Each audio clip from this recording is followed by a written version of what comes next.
Yeah, I'm waiting for few folks to join. I'll be back in like 2 minutes. Okay.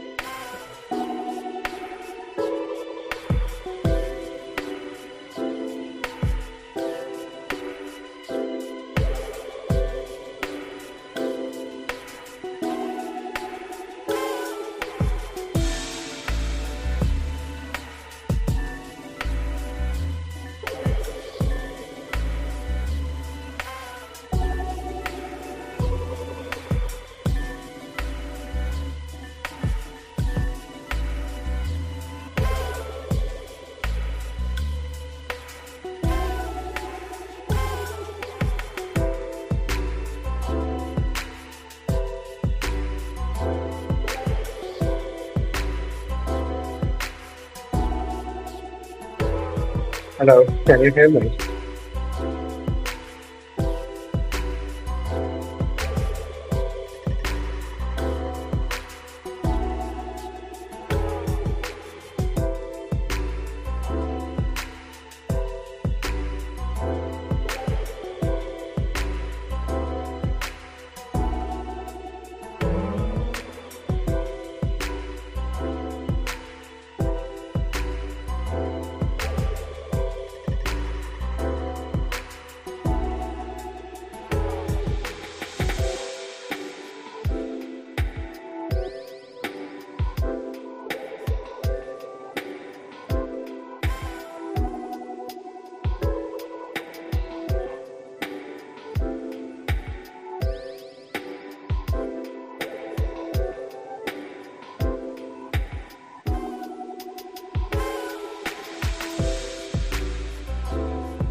Okay, just give me 1 minute. I'll be back.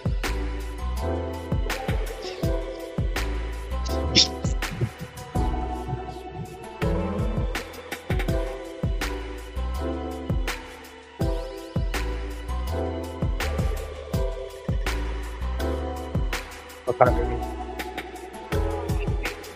Nike. Black is a.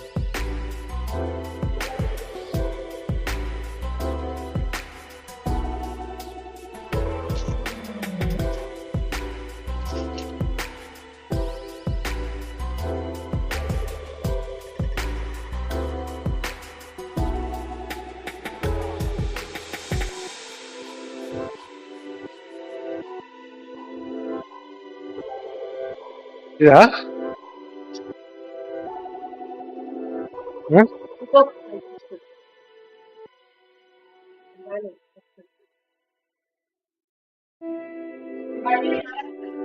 నేను ఆరేస్తానులేమ్మా.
Hello guys, welcome to the YPM stream.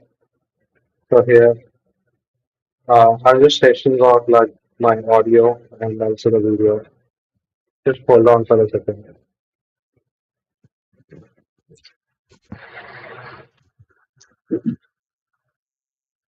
So I guess you guys are hearing me.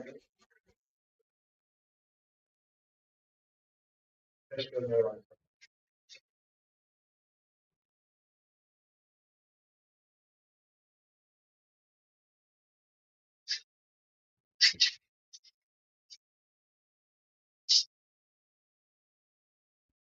Thanks for joining the stream, guys. I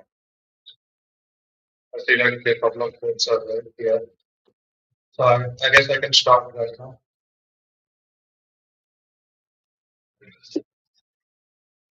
So like I started this the YPM.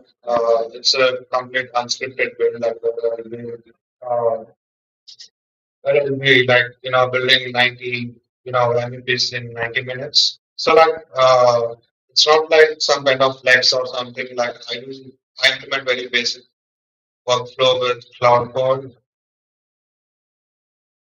And so the main like, the idea here is like, I just want to show like, the PMs like who are working in tech and, uh,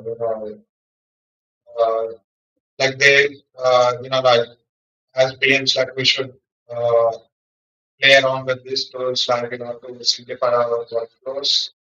Uh, I'll be like showing you like how to build a simple MVP. Like this is my first screen, and I'll be like building this MVP with a very basic workflow. I'm not going to use like any advanced stuff in the cloud code.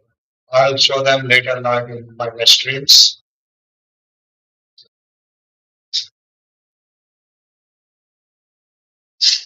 Okay, somebody is saying the audio is not clear.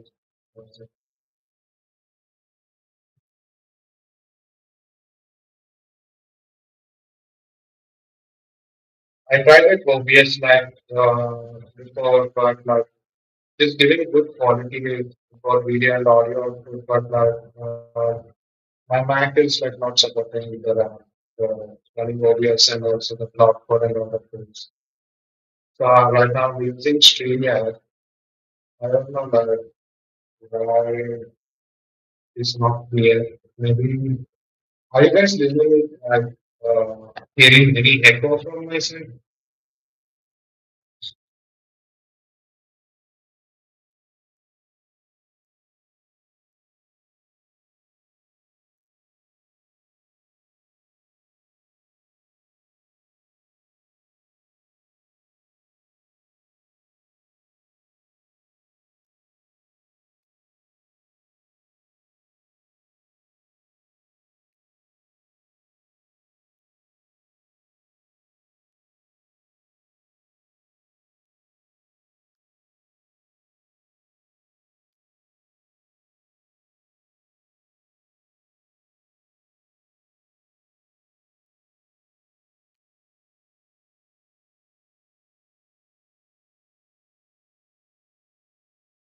Okay. Am I audible right now?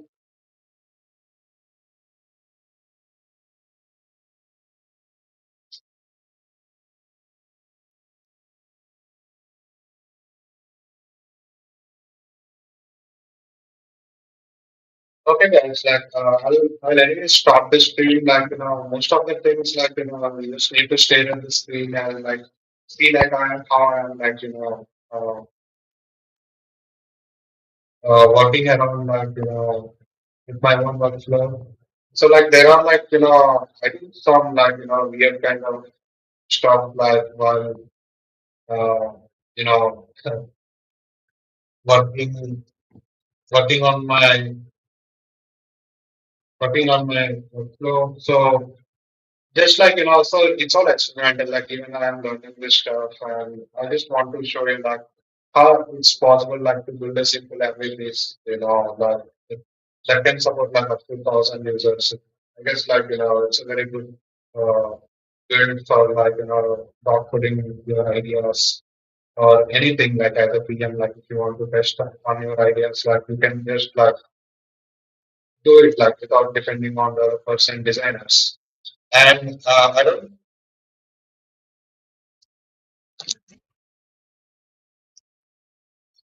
I'll just plug my microphones.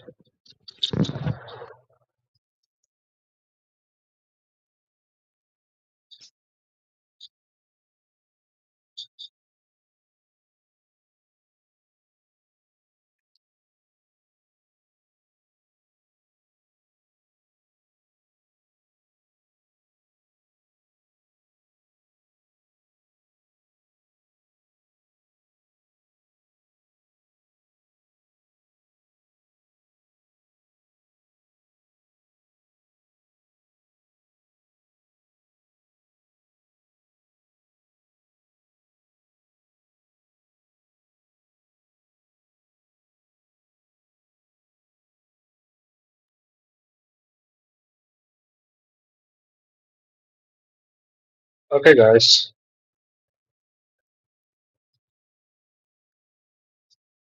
So the workflow which I'm going to show you, like it's very useful, like if you're a product manager or designer working in tech, and like if you're someone like who wants to build MVPs fast without depending on the developers or like in some case designers, like you can just spin up uh, basic to even like I can say like even very complicated agent levels kind of stuff within few hours, like couple of hours.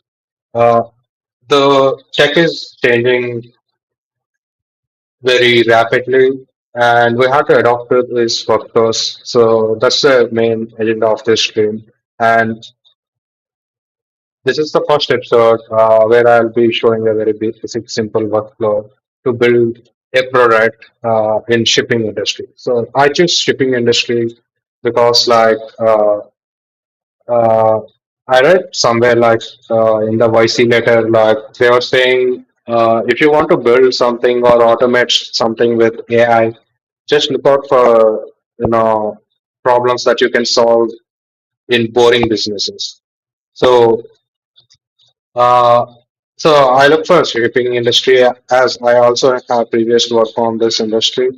So in the shipping industry, uh, it all revolves around one final document, which is like bill of lading.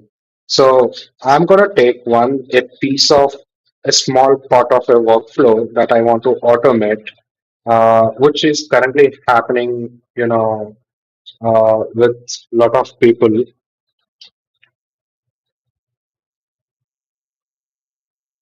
Okay, thank you guys. I guess like audio is good now. Uh, yeah, coming back to what I'm sorry, I forgot. So what I'm saying is uh, I'm going to generate a shipping receipt.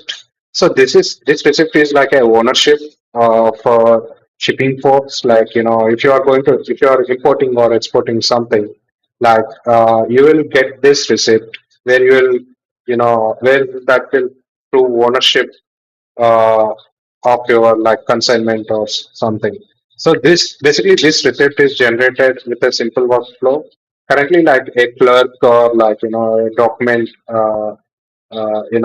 typer, they will just sit around, like they will analyze uh, packing list and commercial invoice, and by comparing those two documents, they will create like a bill of lading document. So currently, like for creating this document, in the market, like people charge like around $10 for a single document, and it will take around 3 to 4 hours to generate this document. Because like there should be I mean it's not that complicated, but when it comes to manpower. Sorry, it's not like 2 3 hours. Like it will take some 40 minutes or something, where they need to like analyze these two documents and generate a ship bill of lading document. So what I'm showing right now is Instead of like taking like 30 minutes for generating one single document, with our system like we can generate like 30 documents in 30 minutes on an average. So like if I importer or exporter or freight forwarder, like who is dealing with these documents, if they want to like, create like some hundreds of documents per day, like they have to employ like 3 to 4 document writers and like they like they spend a lot of time on this stuff. So just with this, like, a simple MVP product, they can at least like, generate like around 500 to 600 bill of lading documents in a matter of like 2 to 3 hours, which can save them a lot of time and money. So I'm just taking a small piece of the workflow to automate here to just show you guys like how you can build this MVPs and build some automations like or even like any product ideas if you want to build. So let's get started. Uh, so this is the cursor IDE.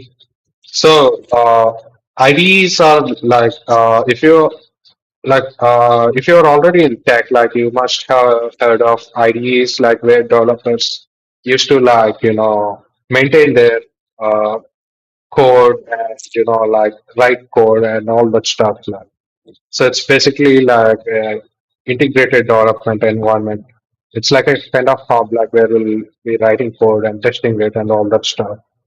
So this Cursor ID is it's a fork of like some open source software called VS Code, and we're gonna like uh, we are not using Cursor. We are just using Cursor for like hosting our client, another client tool, which is our main tool, which is our AI agent. So it's a coding agent called Cloud Code, which is released by Anthropic.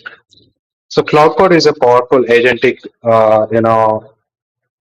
it's a coding agent, like where you can like spin up like any kind of workflows, products, anything, any kind of stuff you want, like with just prompts, like. But you can start like with playing around with the prompts, but like there's more inside Cloud Code, like to create like very sophisticated workflows, like Cloud hooks, and you can also use Git trees like inside Cloud Code to run parallel agents. So we will see the stuff like in the later streams. But right now, like we'll be only focusing on just building a working product in like in max 1 hour, I can say. Okay, so this is the IDE, and here like you can see the terminal. So you can like go to Cloud Code.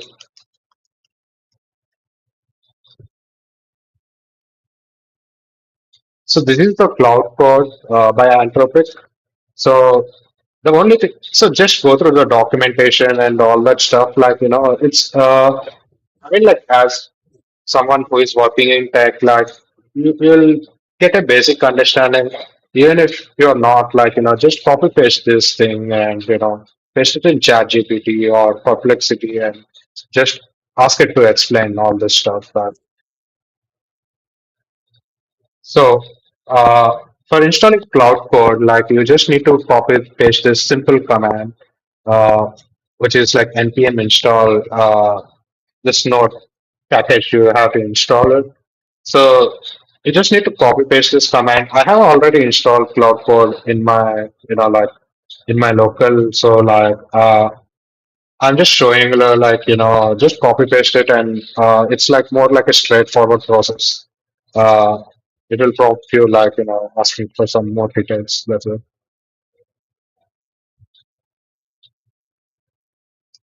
If you give me like just 1 second, I'll just close my windows. There's some noise coming from outside.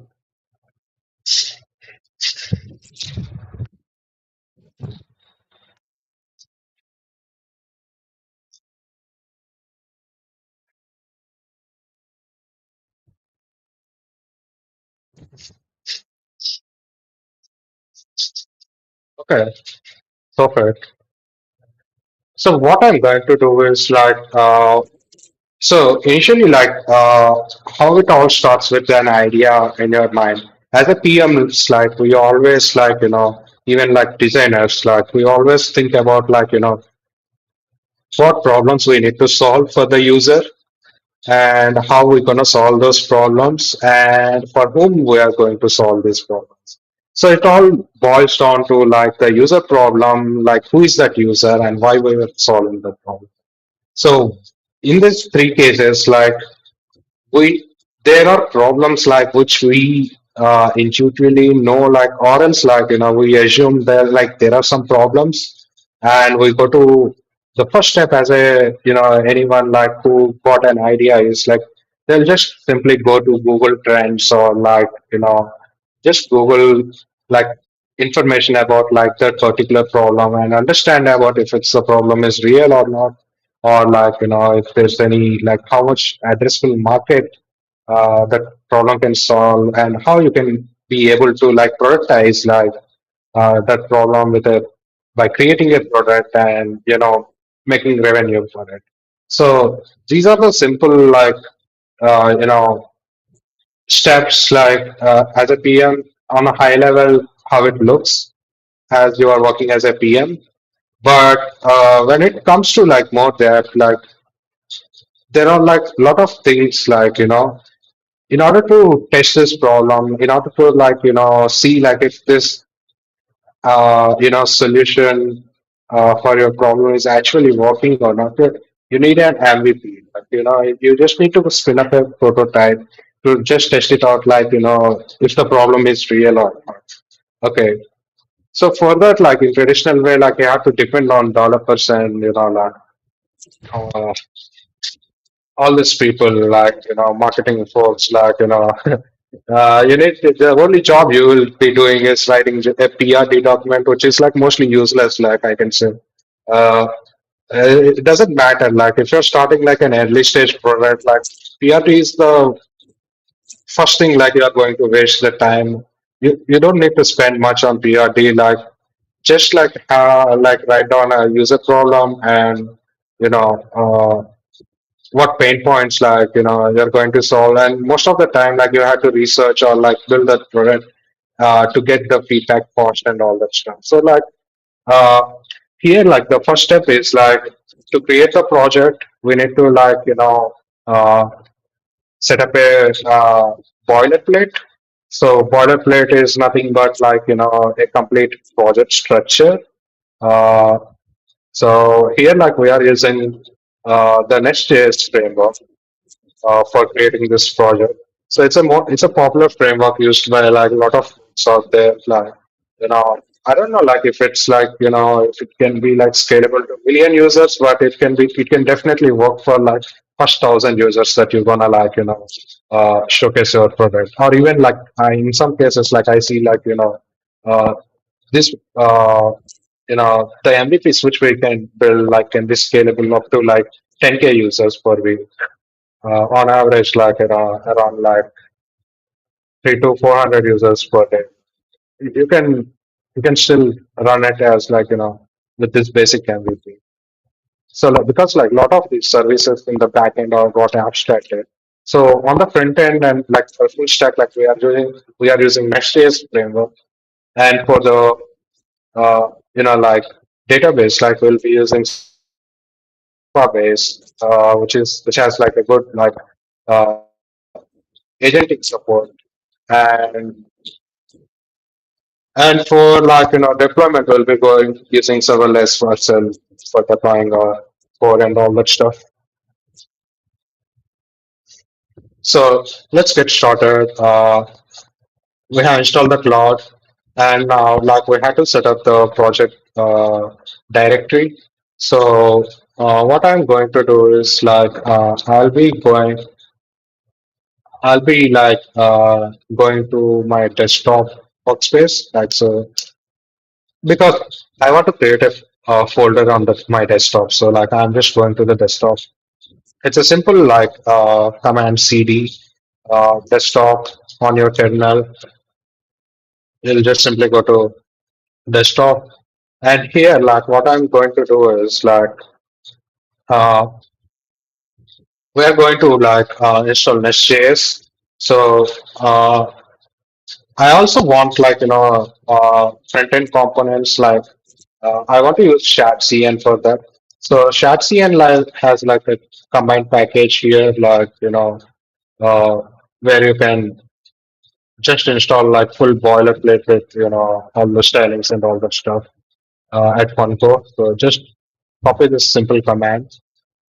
You can find this like in docs installation next on ShatCN. Copy this and paste this here, and it will start creating like the project structure.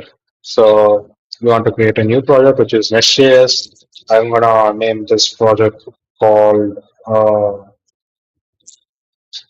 BOL Maker,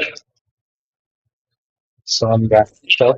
Okay, and now it's going to create a new project here. It will take like just a few seconds. The project will get set up.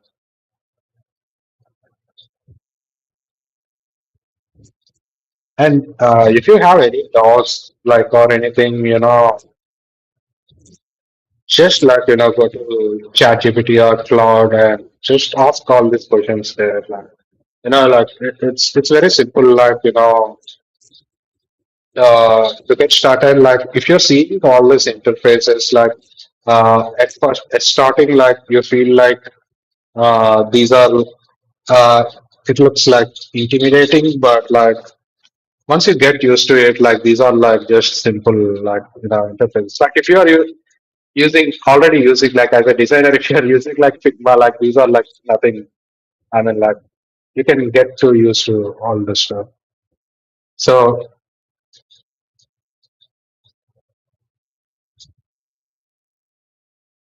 so I guess like the project is created here, and what we're gonna do is like, what is this project name? Visual Maker. Okay, I'm gonna close this, and I'm gonna open this project here, like in the cursor. So you can see all the files here. Just open the product here. So you can see like all the boilerplate stuff which is already done. It's just a simple command here.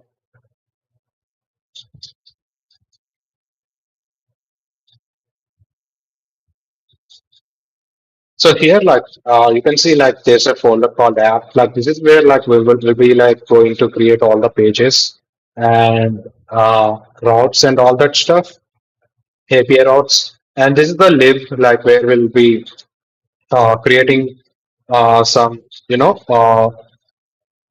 helper services like how you can like you can think that like as like some uh, background services like you can think of like as a back office for your operations where like there will be some like SOPs placed there, and these routes will use all this stuff. So don't go much into these like things because like most of these things we don't care. I mean, like, you just need to know high level, like, what is, like files are. You can just ask, like, AI or Claude, like, to know if you are interested. But I recommend, like, just play around first, like, don't get into details, all these, technical details. Uh, so here like I'm gonna like so we have set up the Nest.js project, so I'm gonna start my local server. So the local server like it runs inside your computer. I mean it's a live website but only runs inside your computer, it's not on the internet. Okay, so you can go to terminal, like you can click here, this is the terminal. You can go to terminal and you can just simply write like npm run dev. So this will open up like uh, this will spin up the website on your local server, which is your computer.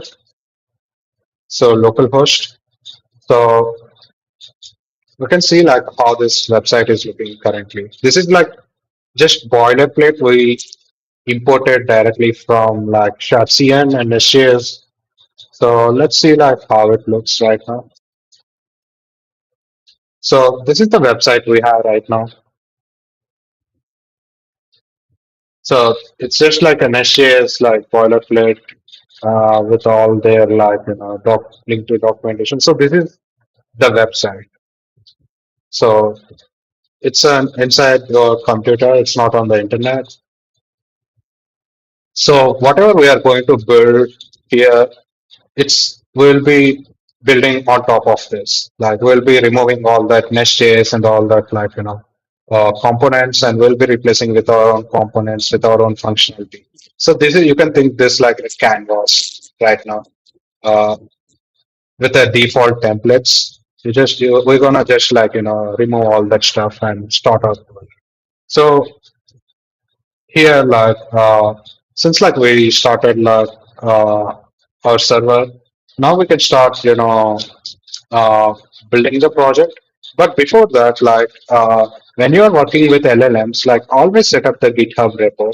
So it is the best thing to do because LLMs sometimes like they can mess with your code and uh, generate like the outputs which you'll you're not expecting. So in those cases, like you always want to redo the code. So you want to revert back to the previous version. So in that case, GitHub helps a lot because like whatever you are working on this, like whatever changes you are making in this blank canvas, like functionalities or anything, you'll be pushing to GitHub every time. Like you're just keeping a log of like what all changes you are making with the repo. So when something happens in the middle, like and where you want to revert back to the previous version, it's always easy. Like so, always maintain GitHub and always push like whatever code you uh, deployed out there to GitHub first. Uh, so what I'm going to do is like since I have already created this website this interface with a boilerplate, I can just create a GitHub repo now. So what I'm going to do is like I'll go to GitHub and here like I'll gonna create this plus icon.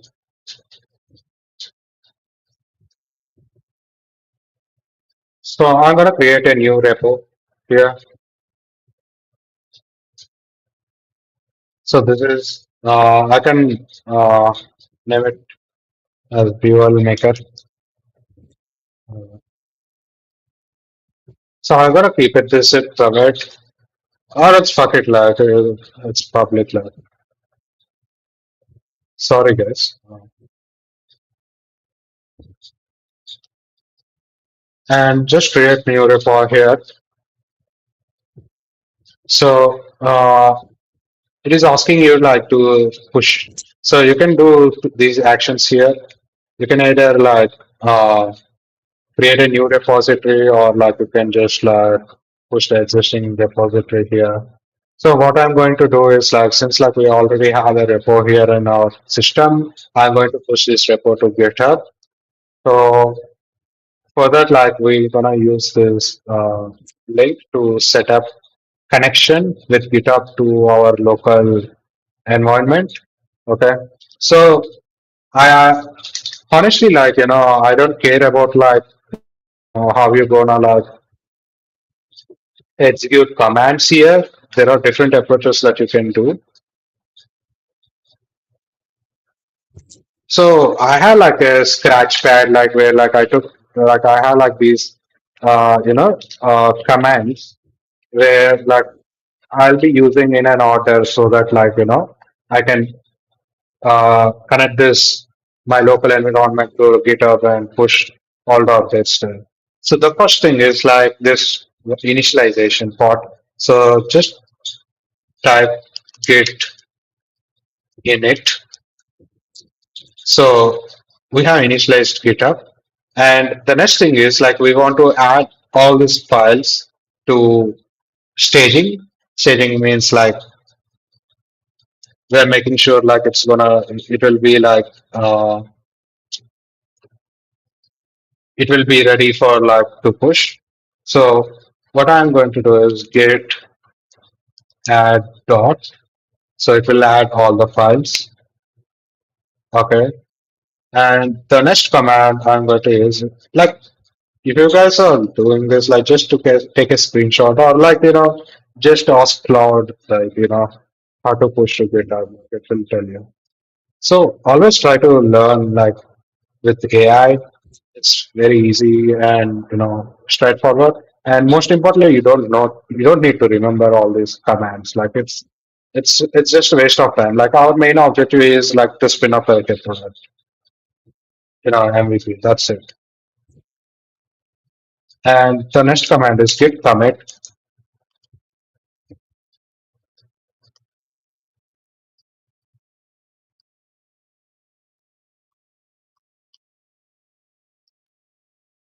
Initial commit.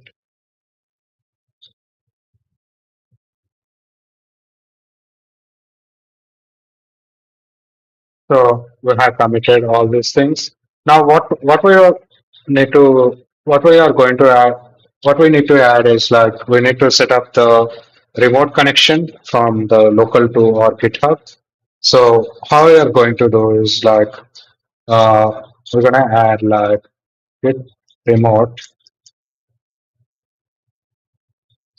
add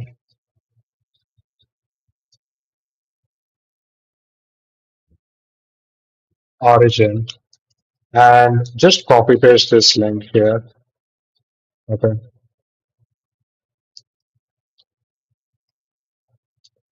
So we have added a connection. So let's check if the connection is there. So you can check that in Git remote V. So yeah, like, the connection is set. So now we're gonna push this code to this to our repository on GitHub. So let's push it. Git push, you know, origin master. So I have all these commands written on my notebook so that, like, whenever, like, I'm starting the project, I'll just, like, follow this process. You don't need to remember all this. Like, it's not necessary, guys. Like, I mean, like, if you're interested, you can do that.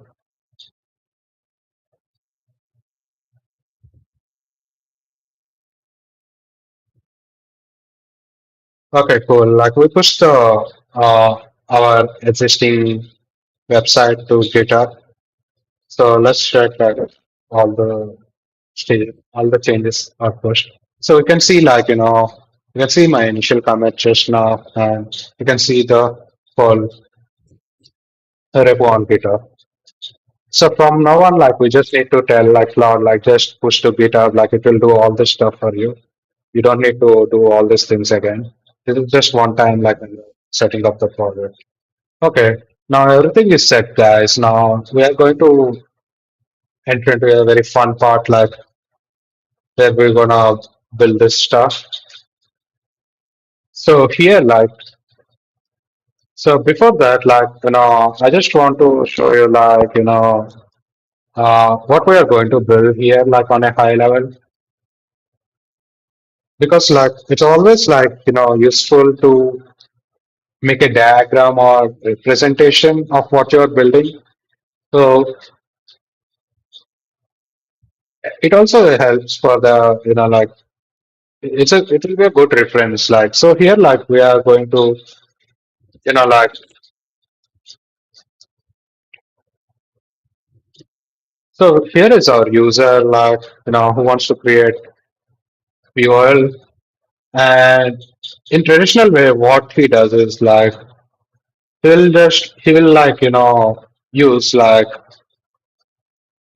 two documents, which is, like, uh, commercial invoice and packing list. So this is commercial invoice,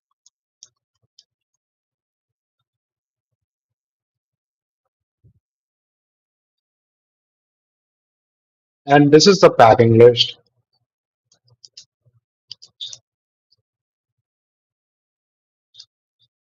So here what happens is, like, they need to combine these two documents to generate the final document, which is, like, uh, the bill of lading document,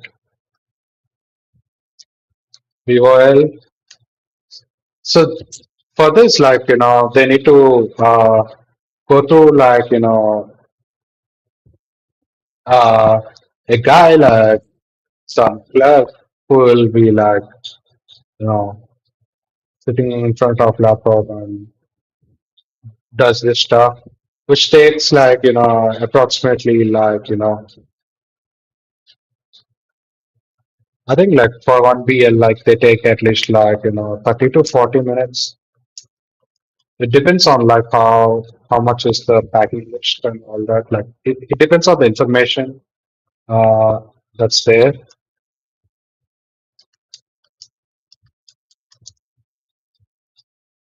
So in traditional process, like they will go to the clerk and they will generate this document for them. And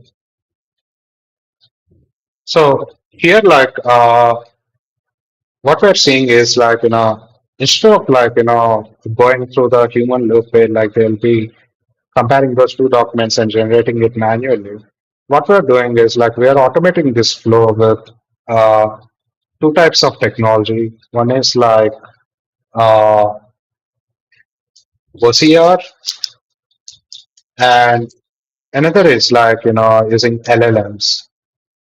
So here, like, with OCR and LLMs, like what we will be doing is like the OCR is nothing but optical character recognition.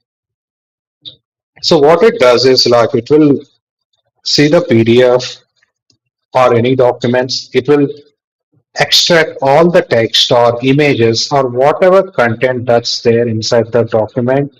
It will extract all the text and will be, uh, you know, dump all this information as a markdown format. Okay. So markdown format is something like, which is like, uh, which most of these LLMs, like, they understand markdown format.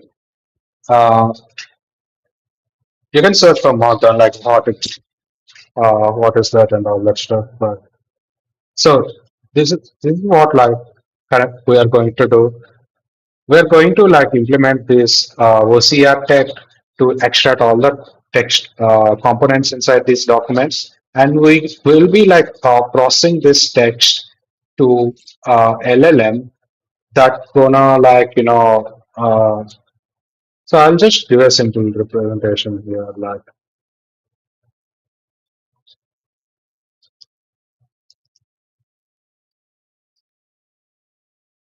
so from OCR, like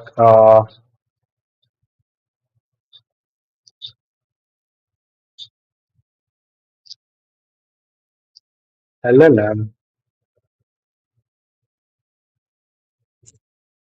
So here how it looks like.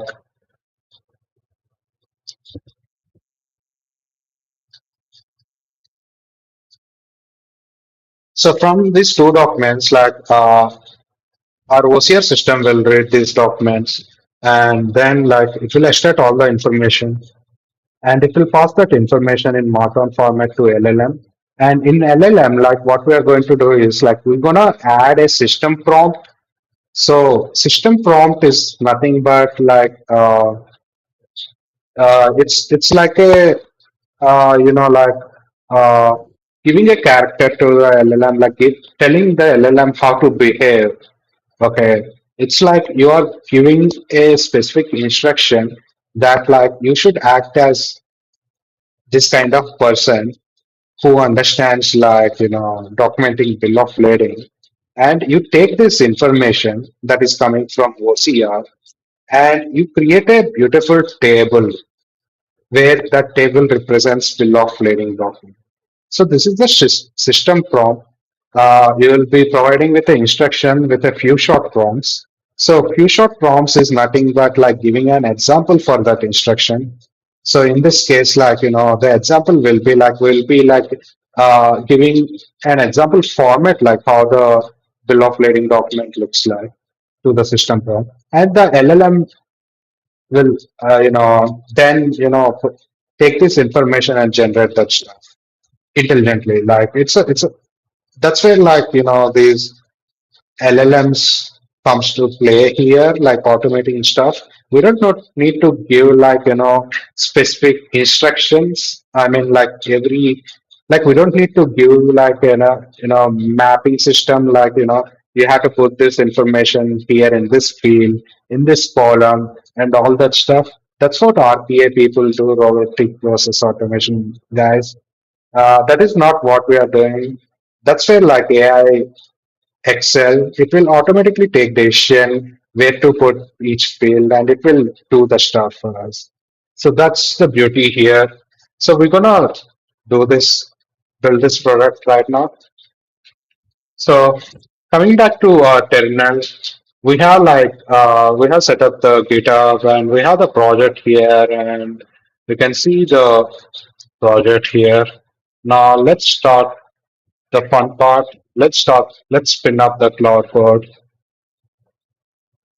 So here, like, just click on, once you install Cloud Code, just click on Cloud and it will open up the, like the nice interface. So here, like, it is giving some tips, like, to initialize cloud.md file. So cloud.md file is nothing but like, it is a file where you will be like, giving you will be, it's like a scratch pad, you can say, like uh, whatever context you want to provide on high level for your project, you can dump that context in this cloud.md.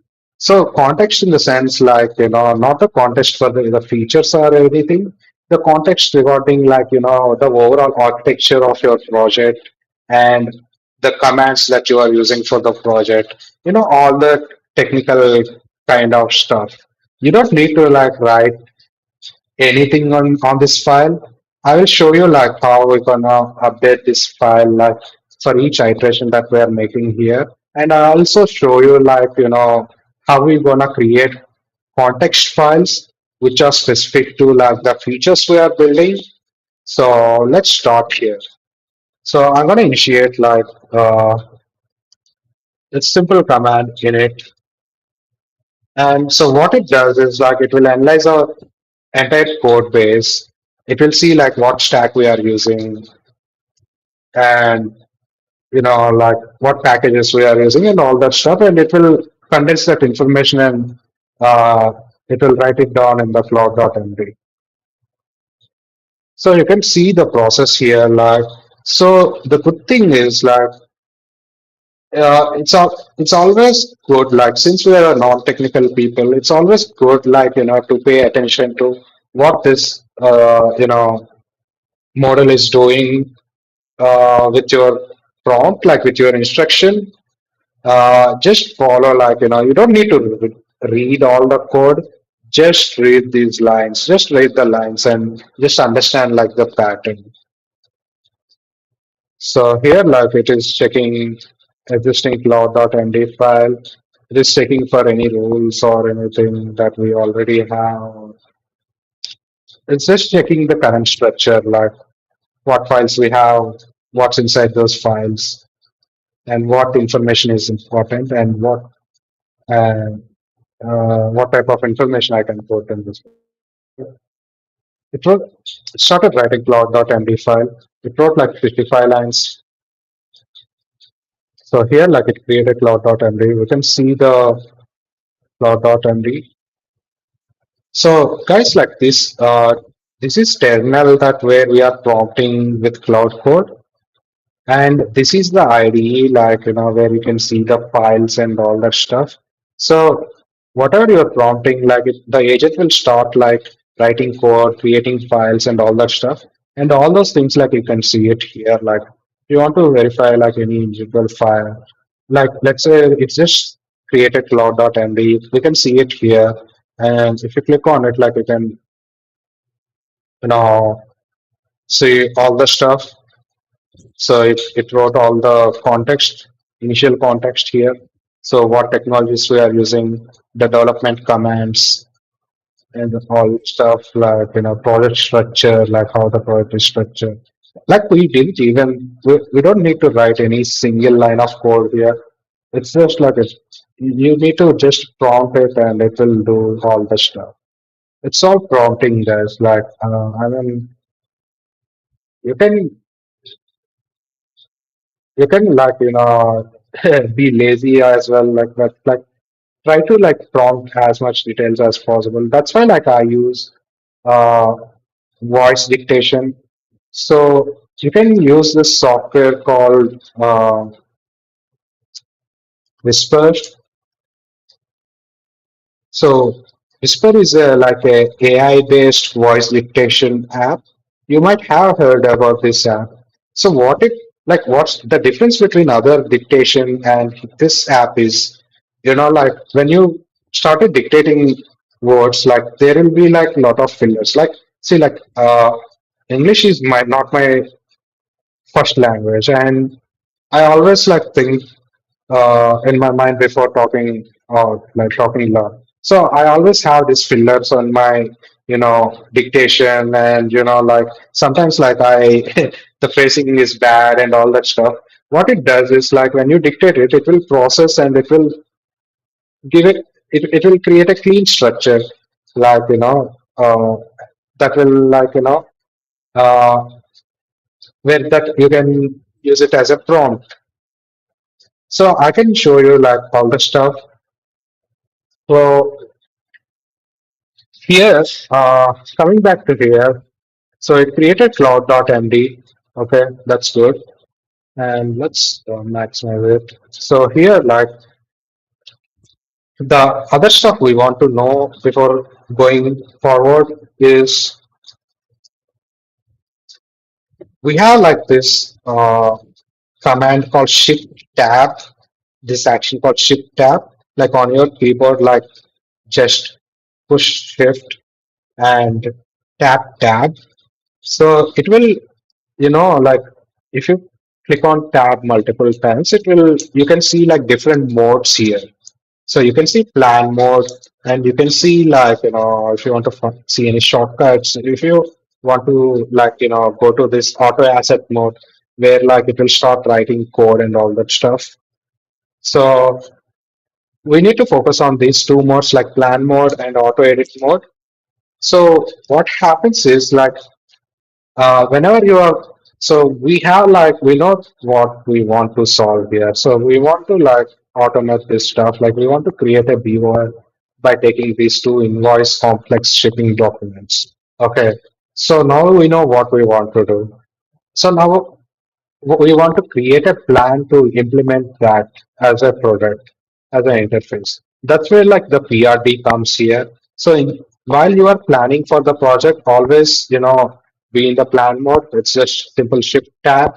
If you click double tap, it will go to auto asset mode, like which is like execution mode, where like it start like, spinning up the agent and start writing code and all that stuff.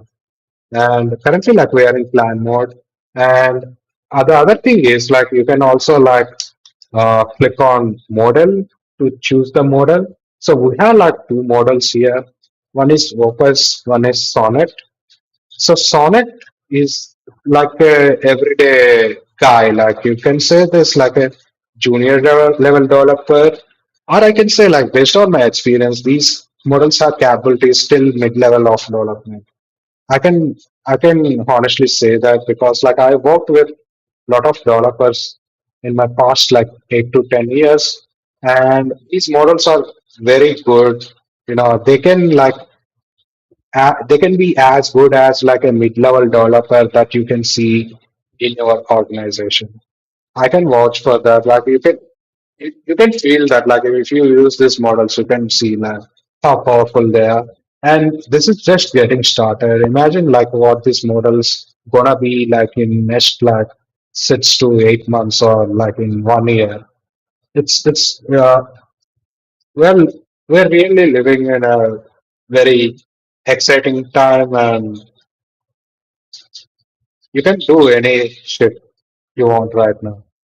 So we have Sonnet, which is like a small guy. We can say like a decent guy who knows like how to code. It will do all that stuff. And we have like this Opus model who is like a big guy here.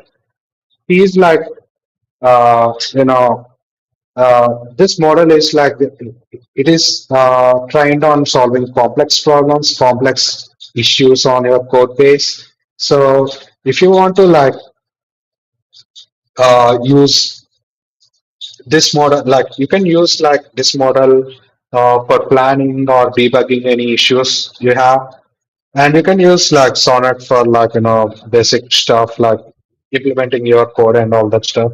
So for MVPs, like Sonnet like really works very well. And if you face any issues, just switch to Opus and it will solve the problems.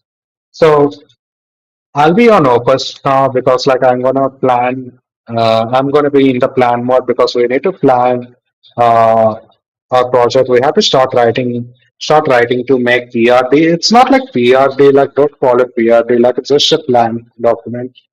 You don't need to put all those metrics and all that stuff that you do. I mean, like that you write in your traditional PR product requirement document.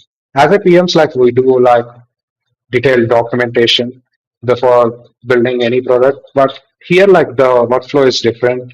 You don't need to write a detailed document.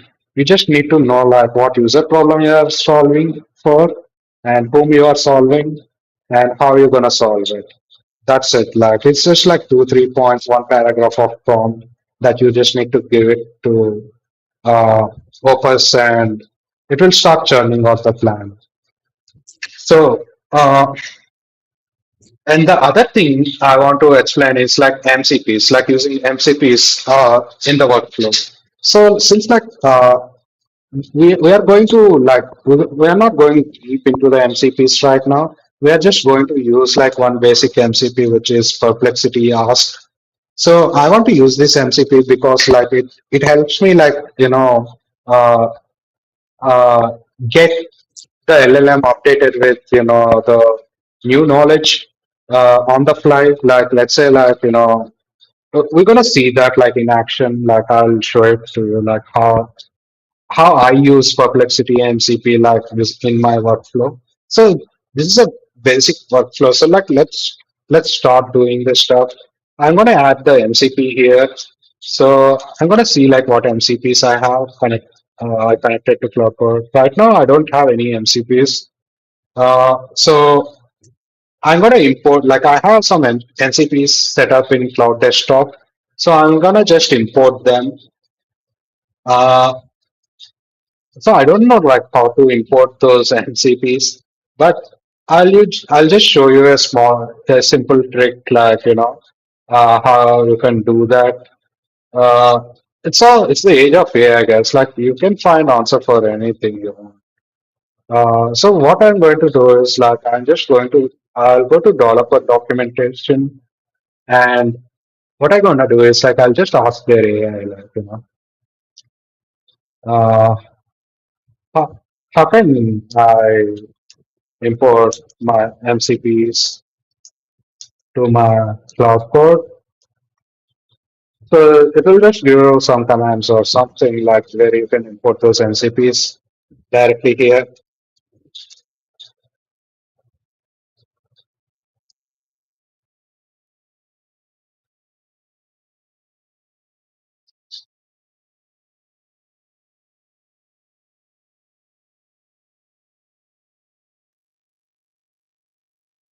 I don't know why is it taking much time. Like I'll just see that cloud MCP import.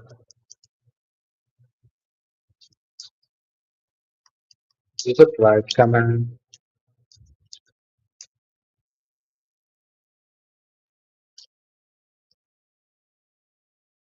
I'll just refresh it and see like.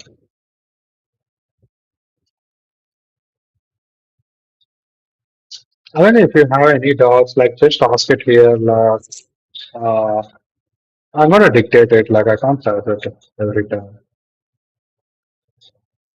Can you show me how to import MCPs from my cloud desktop to cloud code?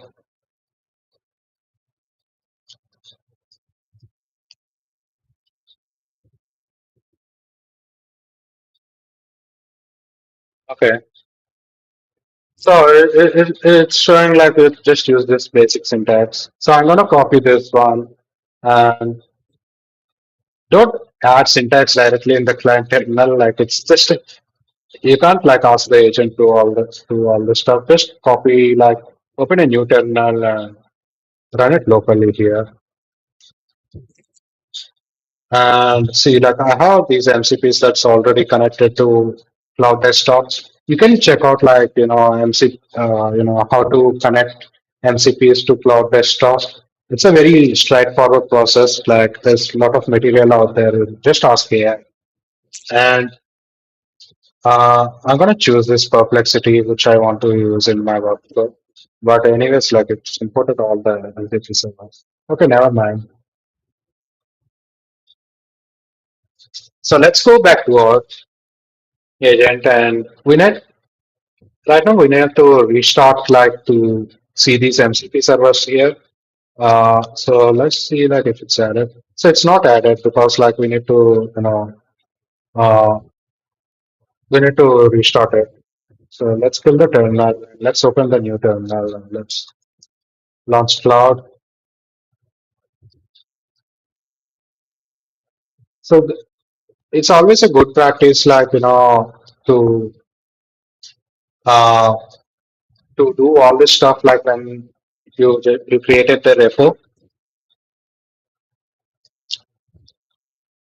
So I added MCP here. So we have like these MCP servers connected to our cloud code. So I'm going to primarily use Perplexity, which has these tools like Perplexity Ask, where we can ask any question and get answer. So so so now what I'm going to do is we have the MCP setup. So initially, like if you remember, like we have initiated cloud.md file, which is like a high level context document for our project. So I'm gonna tell Cloud, to update cloud.md file with our MCPs we have. Then what happens is like when we ask Cloud, agent to research on anything, it will automatically use Perplexity MCP instead of like we telling it like use Perplexity MCP every time when we're prompting. So I'm gonna ask it like to just update it. Hey Cloud, like just update cloud.md file with our latest MCPs that we added to our cloud code.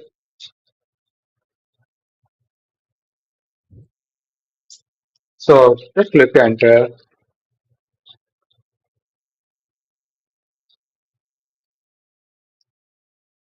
It will start updating the document here.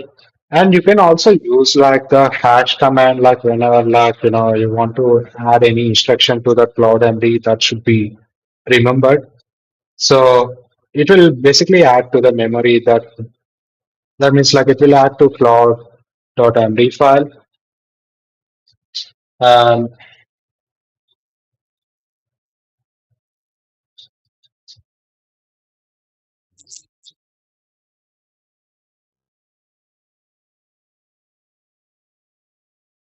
okay, I just got a text message. Sorry for that. So we're not going to use it like I'll show you like how we're going to use it in the workflow. So it updated cloud.md with like the latest MCPs we added here for our workflow.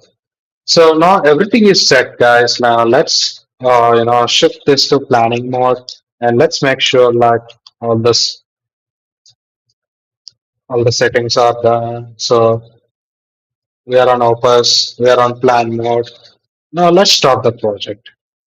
Okay, so I'm gonna use voice dictation because like I initially in the planning phase if you are using prompt like with keyboard like just typing, it's always exhausting. There's like a lot of physical work you have to do like while typing, and maybe like sometimes you feel lazy and you just give a vague prompt. Instead, like use this voice dictation like Whisper, like where you can just brain dump your ideas directly here.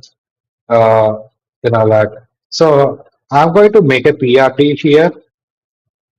Fuck it, like it's not PRT, it's an implementation plan.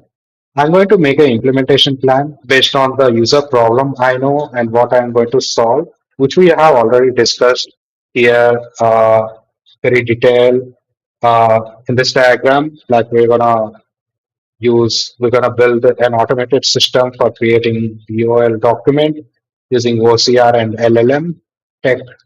So here, like, I'm gonna just prompt Grok to start brainstorming about the, creating implementation plan.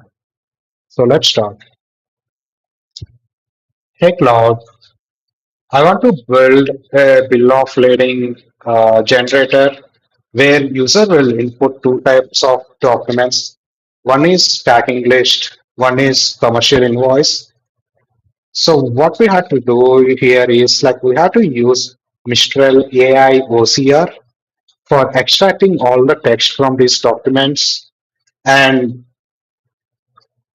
and you need to provide a markdown output of this text and pass it to an LLM that will intelligently map all the fields and generate a beautiful bill of lading generator document.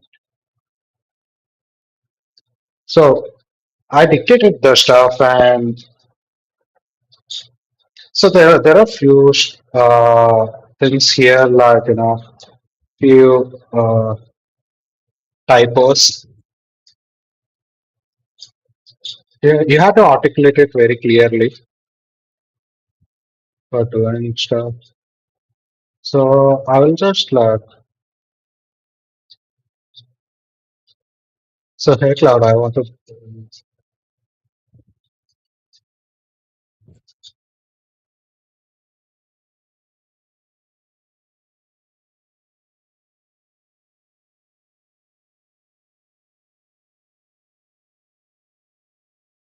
This doesn't happen all the time. Right now, like there's some issue with my articulation or something. Uh, there are some typos here,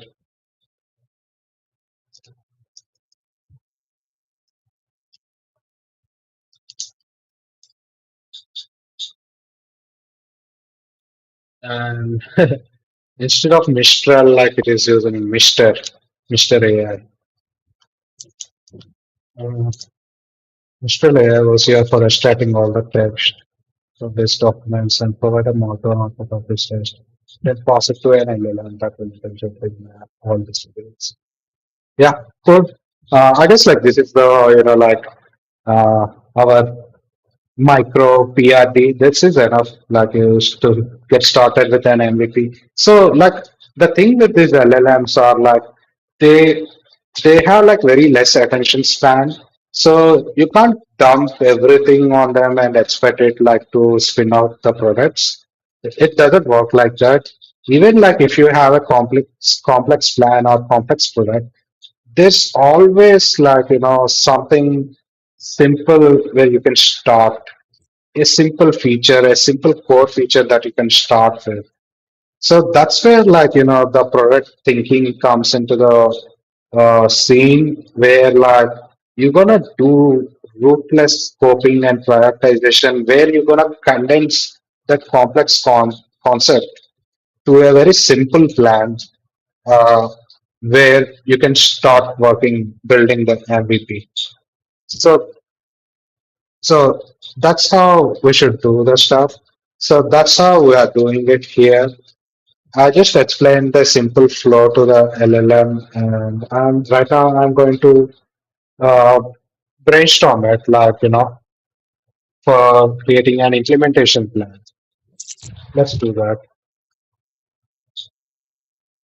So in the command line tool, like if you want to go back or forward, like just click option on your Mac and right arrow.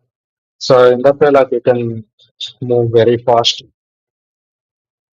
Okay. There are other shortcuts as well, but like I don't remember.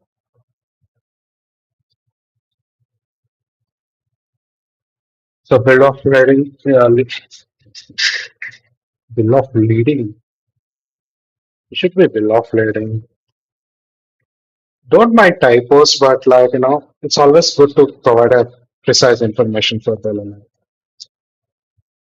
Because that's all you can do, right? Like you're not writing code or anything, you're just instructing them it. So in that case, like just instruct it like in proper way. Like don't be lazy and do all that stuff. Okay, let's brainstorm. So I'm gonna brainstorm with Opus like regarding this idea. Uh, how we're gonna implement it.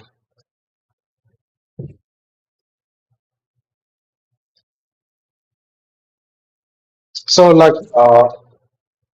we had like as a PM, you'll be spending like 60% of your time identifying the problem and all that stuff. So when you are building MVPs, you have to spend like time on planning the problem, like planning how you're gonna implement it.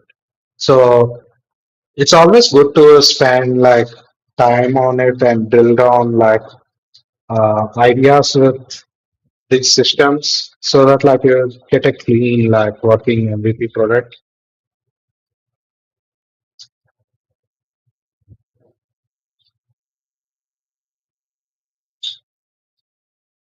Okay, so let's go on.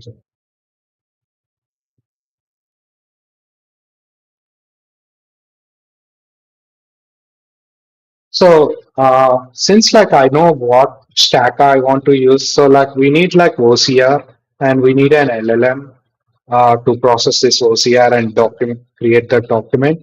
So for OCR, like I'm not going to use traditional OCR, I'm going to use Mistral AI.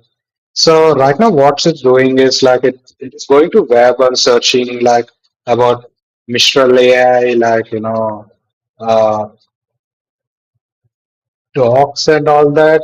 So what I'm going to do is like it created a plan. Let's check the plan first and think about the next steps we want to do. So if you can see like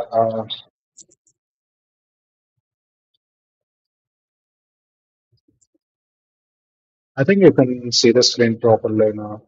So here the plan, just go through the plan, take time like 1 minute or 2 minutes, just go through the plan, understand like what it is saying.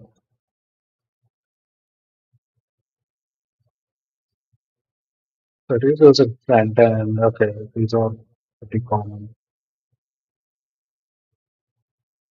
So on the front end, like it is planning these components, file upload interface and preview of uploaded documents, form for additional manual inputs if needed. We don't need this stuff. See, like this is where prioritization and scoping down the problem comes. Like the proper product thinking comes here. As a PM, you have to trim down like the unnecessary stuff that you see in the plan because like these systems are over enthusiastic agentic models, so like they always like give out like a lot of stuff even if you don't want that. So read the plan and see like what points we need to trim, what features we don't need, and refine it to make it more simple. Okay, let's see how we're gonna do it. So on the front end, file upload interface for both document types, review of uploaded documents,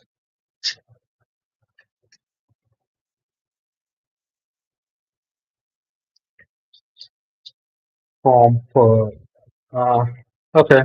We don't need this one, and we need download functionality. API routes integration with Mistral, LLM integration. Okay. Yeah. I guess only like we don't need like, extra interface for like uh, manual inputs. Right now, like we just want to see like upload the documents, generate a URL. That's it. Like no shit, nothing in between.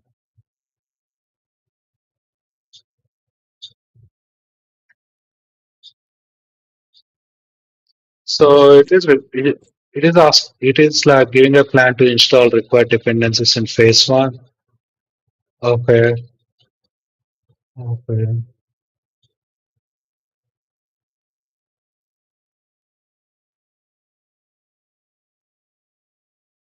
Create API route for OCR. Okay, it is going off the hook here. Like we want to use OCR model, but it is saying like let's use Mistral AI vision model. So these things happen because like you didn't provide enough context to the LLM regarding like how this Mistral OCR works. So that's that's a mistake from our side because we didn't provide enough context and we started like brainstorming stuff with it. So just pay attention to these things and intelligent field mapping, create schemas for packing list. Okay, build LLM from map extracted data. Okay.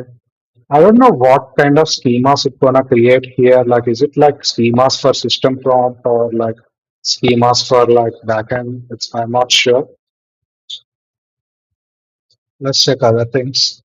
Create behavioral template. Okay. Generate PDF with styling. Okay. I think like 70% it got the plan, like it got what we want, but like there are some few things where we need to remove stuff.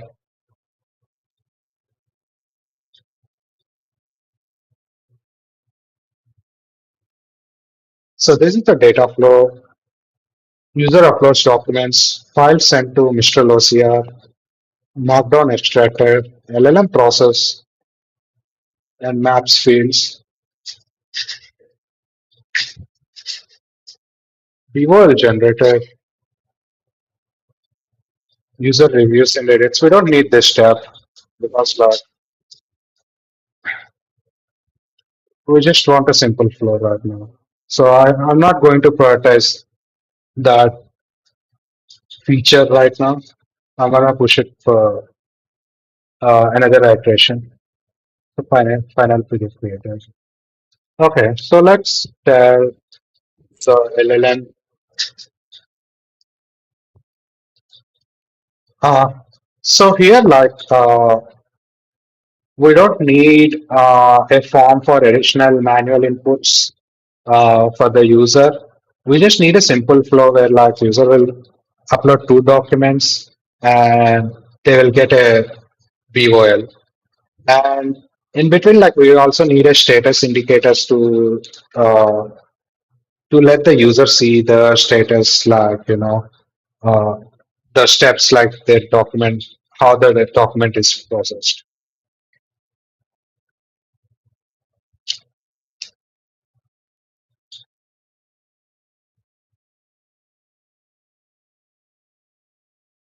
Okay, so it's revising the plan. So in the previous plan, we also identified one more other issue where like we didn't provide enough context for the model like to create the plan. So it is like it got hallucinated and thinking random stuff like instead of using OCR like it is thinking like we need to use a vision model or something.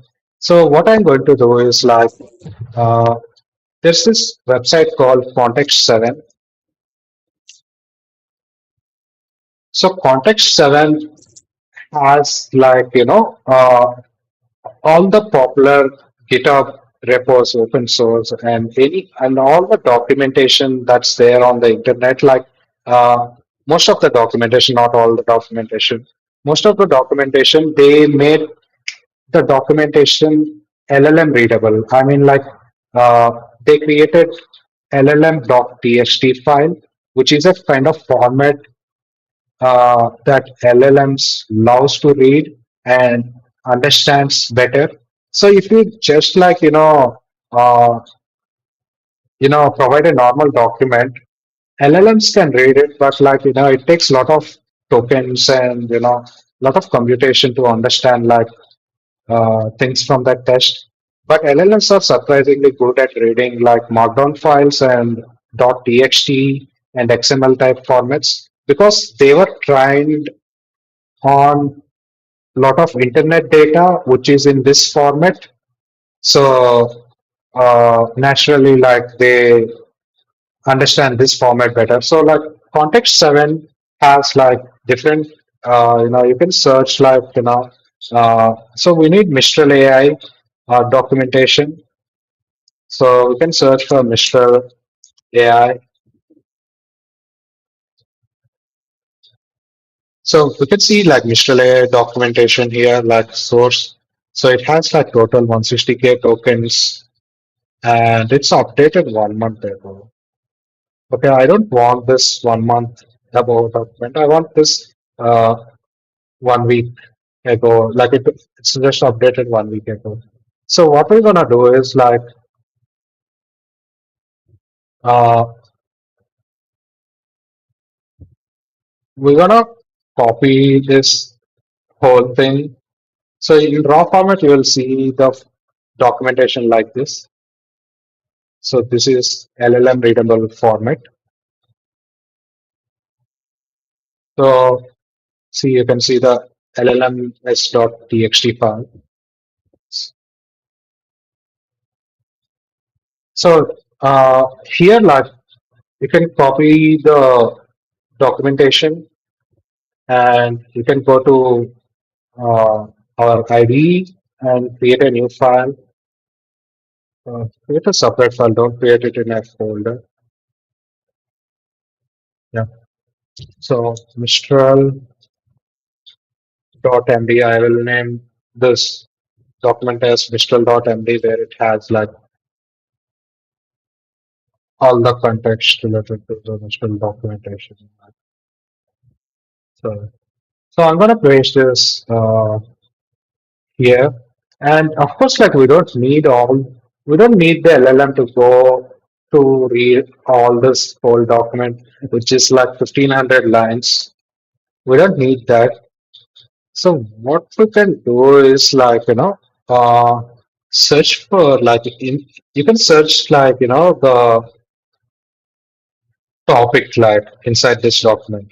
So we can we can search for like Mr. AI OCR document.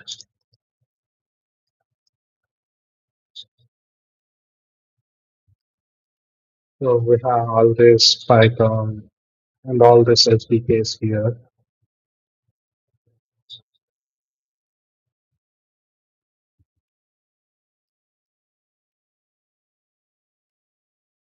So OCR output. So what happens? It re-ranks. Like we need to see the OCR documentation. So it will pull up all those sections to the top. So we will see where these sections will end.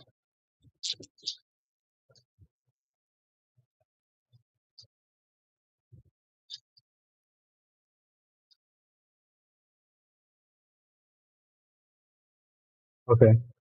So what we're gonna do is we can just copy the documentation related to OCR, and we're gonna paste it here. Okay, I guess like it's the same. Okay.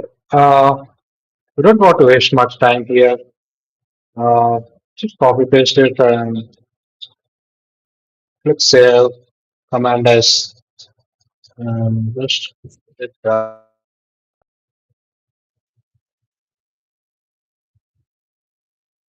so it created a plan here. Implementation plan. Build an SJS. Okay. File upload interface preview. Okay. This is the new one. User upload. So user flow. It connects the user flow because we don't need some other features. So user uploads both documents, system shows real-time processing status, bill of lading is automatically generated, user can download the final document. Yeah, this is perfect. We just need a simple system here. Always start simple. Don't overcomplicate stuff.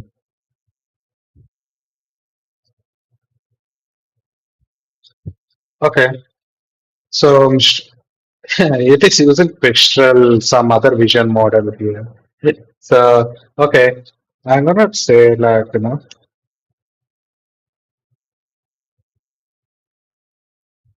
I like the plan here, but in terms of like Mistral AI integration, can you refer to Mistral.md file and update our implementation plan?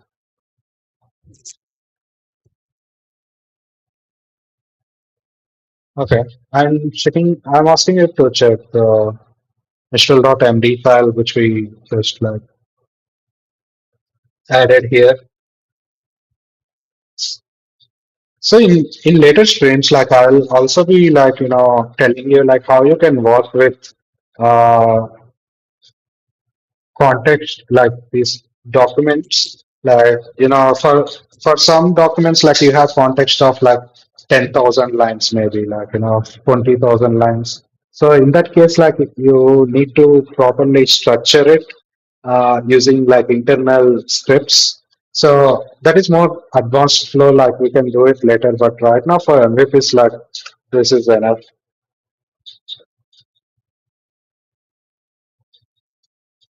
Okay. I guess like it got the complete OCR, no, like how it works and all that stuff.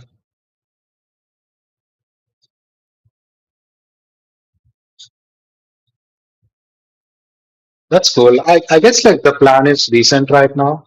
So let's go to the plan, like let's give it a final overview, final read, and let's freeze the plan.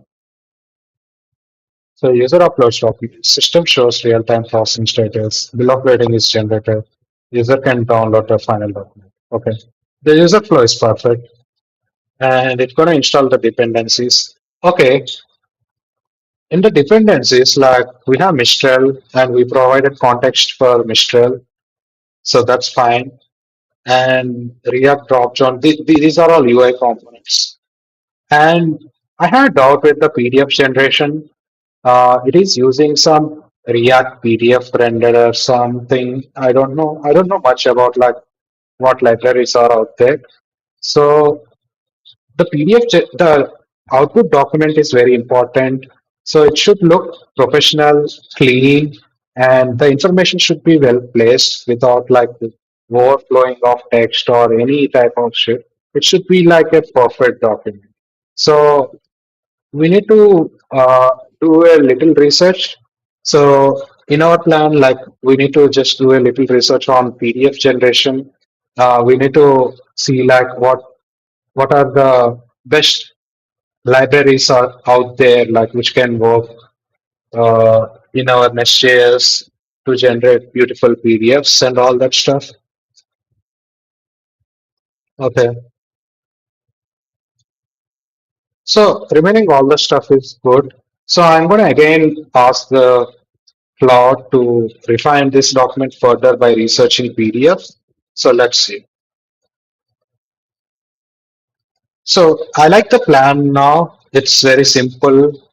Uh, I have one doubt regarding the PDF generation part. So can you research using Perplexity MCP and identify the best libraries that we can use for PDF generation, which gives like a very clean, professional output?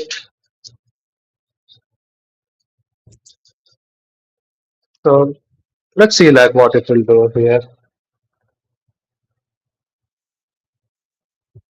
So that's where like our MCPs comes inside the workflow. So right now, like since we added Perplexity MCP, so we can research directly right from here, like without like switching between different tabs. It's all about like optimizing your workflows. Like that's all like we need to think of using these tools.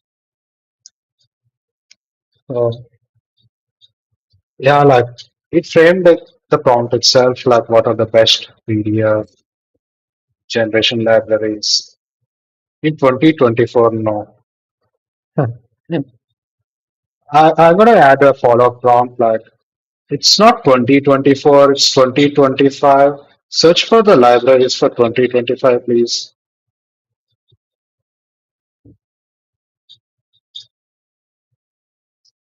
So I added a follow-up prompt. So it won't like cut the existing, like, I mean, like,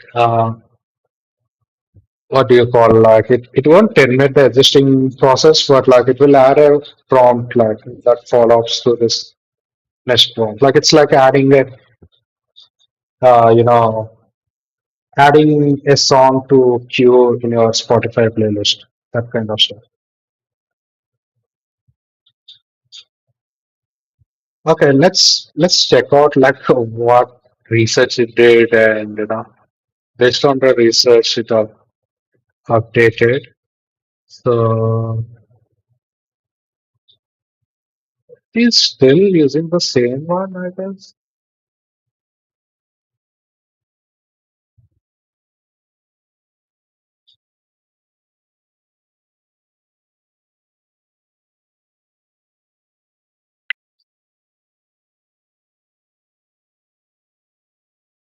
Okay.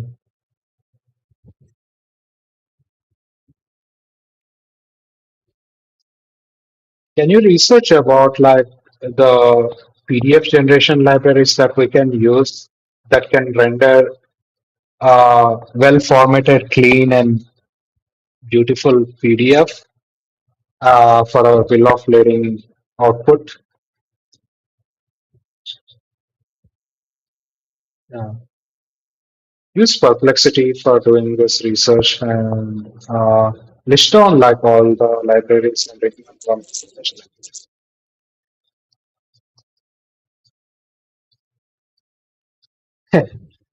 There are a lot of typos here. I need to articulate it like it's my problem. Like for other people, like it's working fine.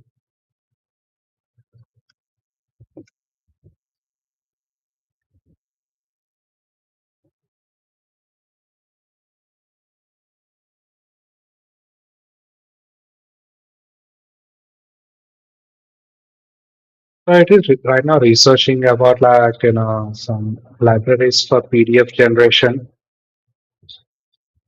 for our bill of lading document.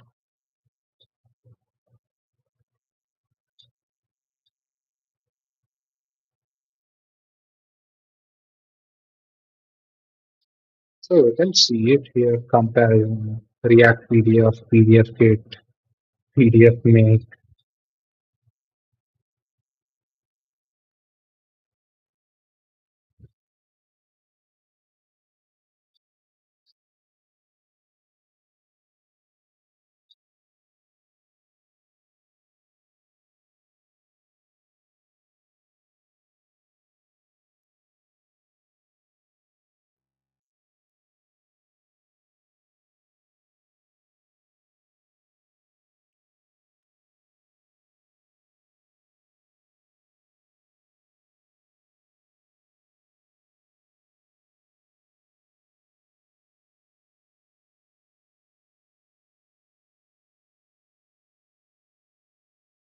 So if you see this, like it's we are spending like a significant amount of time on planning the stuff because that's where the recipe is. Like if you plan it well, you can execute it well.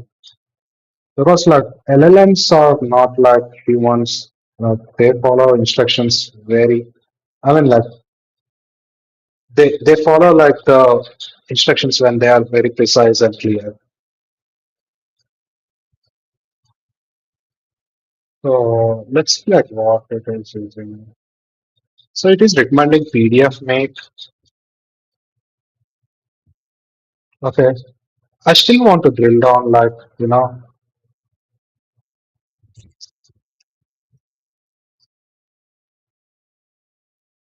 why do you think PDF Make is the best option for us?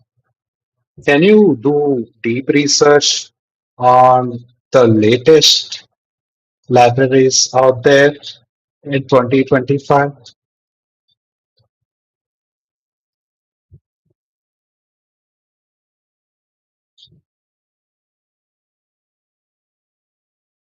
So I'm drilling down like its suggestions because like it's always helpful like to uh, always grilled on like the stuff.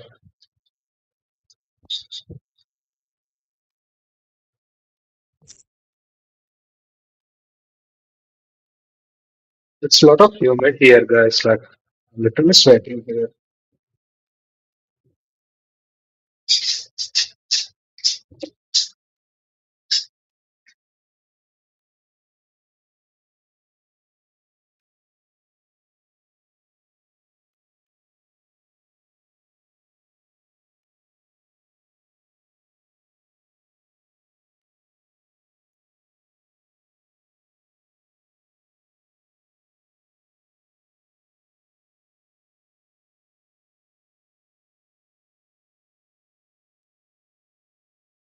So I guess like once the documentation, like the planning is done, like it will not take much time, like to implement this flow.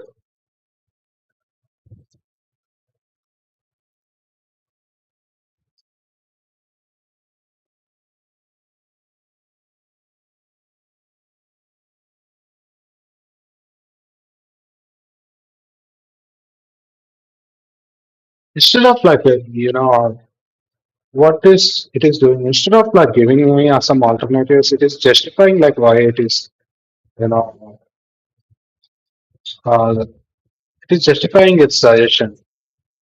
That is not like a good behavior from the LLM. We need to put check on that because like if I'm asking suggest some alternatives that are better than PDF Make, it should suggest something better. Instead, like it is justifying like why that is the best choice. I don't want to listen to this stuff. So what I'll do is like uh, I'm gonna do one final drill down.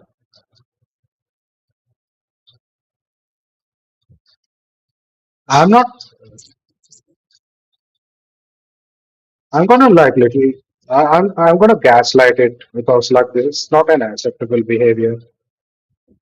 So I'm not asking you like to justify like why PDF Make is useful for us. I want you to like suggest more better alternatives that we can use that is more sophisticated than PDF Make. Just be like honest with your answers. Sometimes you can just like scold it. Like I mean, like uh, gaslighting LLMs sometimes work.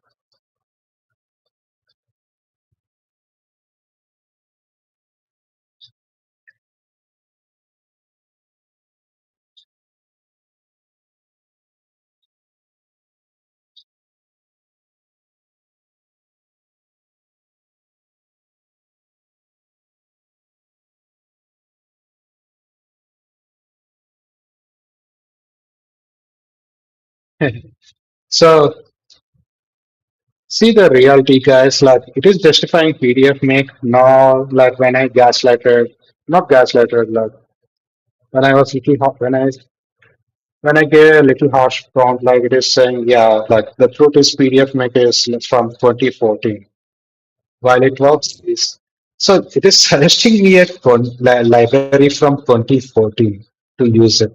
If I am not drilling down its plan, then I'm going to go ahead with using that library, which gonna definitely render a shitty PDF document. So always question like whatever plan it is giving us. Always question like why. So the honest recommendation it is giving is like the PDF plus custom components, and it is giving option to like HTML, CSS plus Puppeteer.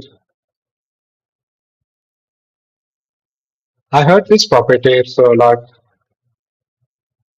if like uh, if you have like these three options, like you can ask LLM like to recommend the best option, uh, or else like you can like just research these three options and see like what feels right for you. it's a bit of like trail and error, but like these three options will definitely work. Just like read those three options and go for like an option whichever you feel like less complex and simple to implement. Okay, so I'm going to go with option two because it's a simple like HTML creation using Puppeteer.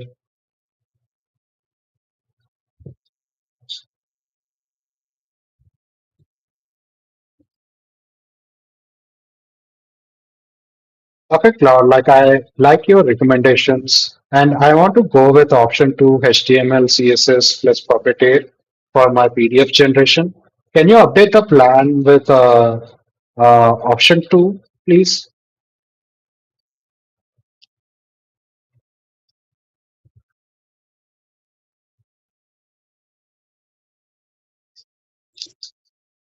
So the entire planning session, it took like I guess like 40 minutes for us, like going through different plans. So instead of like I suggest you like instead of writing a full blown PRD, like just start with a user problem and the solution you want to build, and then start like brainstorming with LLM, like how are you going to implement it. Don't write all that PRD like shit like persona metrics and all that stuff. It's not needed, guys. Like for building, especially for listed startups or companies or products, it's not needed. Like, and when it comes to the metric, the only metric you need to capture is like how many people are using this product. That's it. Like, and when you cross like 10,000, like 10K MAUs, not MAUs, like weekly active users, then you can start like doing like all that tracking all that like metrics like North Star and all that stuff, like how you track, how you write all those metrics in the PRD. But right now, let's just start with simple problem and drill down the plan that each time like the cloud is generating. Drill down it, like ask why, like why are you are choosing this approach, why you are using this library, why you are using this component. And after some time, like after 4 to 5 iterations, like you will get a best plan. I mean, at least a decent plan that will become a very good working product. So finally, like we got the plan here. So bill of lading generator. So we have the architecture. It's using Puppeteer for like as a modern library for PDF generation. AI OCR Mistral it is using for extracting text from the documents, and it's using LLM mapping, no hard coded, just like with the system prompt. I guess like the plan looks good. So now what I'm going to do is like I'll ask it like to create a step-by-step plan so that we can start implementing stuff. Okay, Claude, like I like your plan and it's good to go. Let's create a step-by-step plan, implementation plan to start implementing this product to build this MVP. Okay, I forgot to. Okay, Claude, I like the plan. Let's create a step-by-step implementation plan where we can like start implementing this product.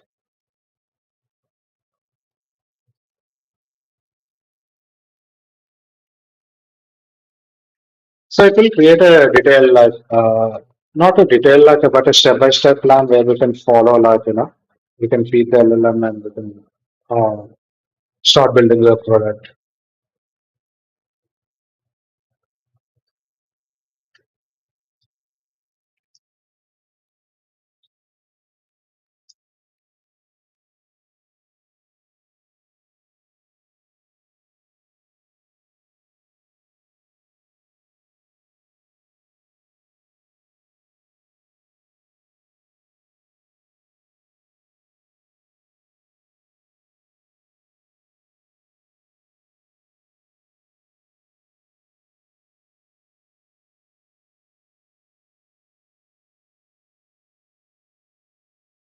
I don't know like why is it not following my instructions.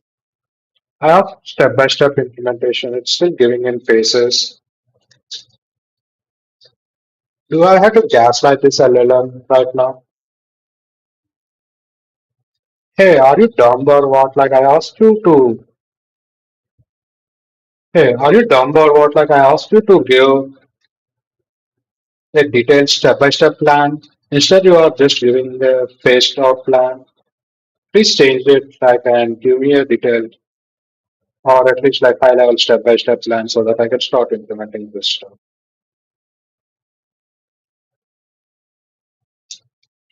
I mean, like you don't need to always do this kind of prompting, but right now it's very humid here, guys. Like I was like little uneasy right now because uh, the AC is also not working. So I want to build it. I'm just showing my anger towards the LLM.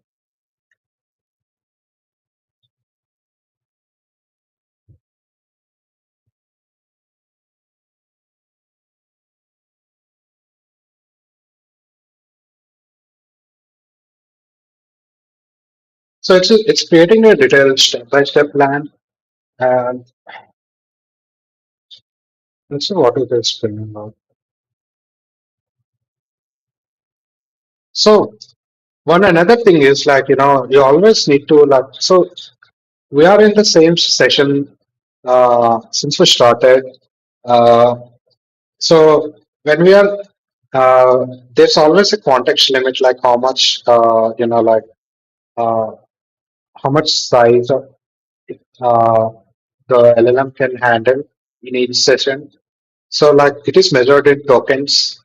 So currently like Sonnet and Opus they have like context window of like around 200K or 150K, I guess.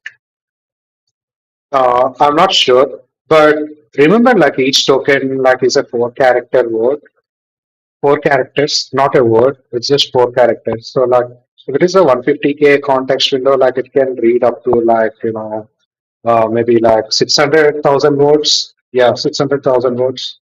So always remember, always like we pay attention to the context. So the good thing is on the cloud, like you get an indicator here when you are nearing to the context limit. So you'll see that. Like,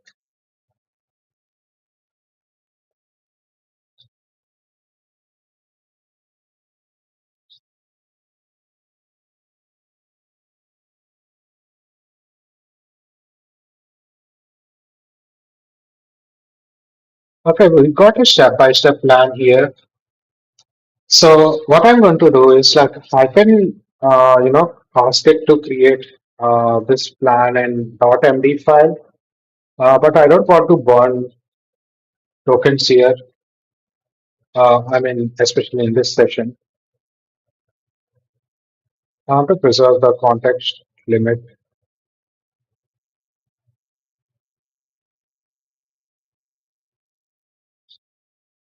So what I'm going to do is like I'm going to copy this thing and I'm going to open Claude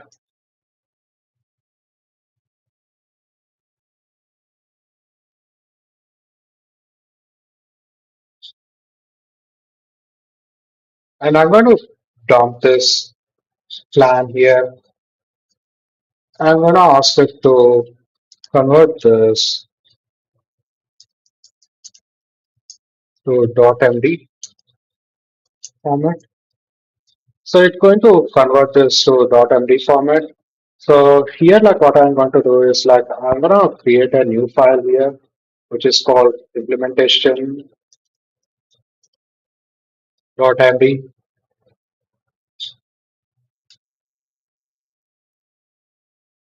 So I'm going to copy this markdown format and paste it here. So this is our implementation context for our LLM. So you will see like how I'm going to use uh, this plan to build the product.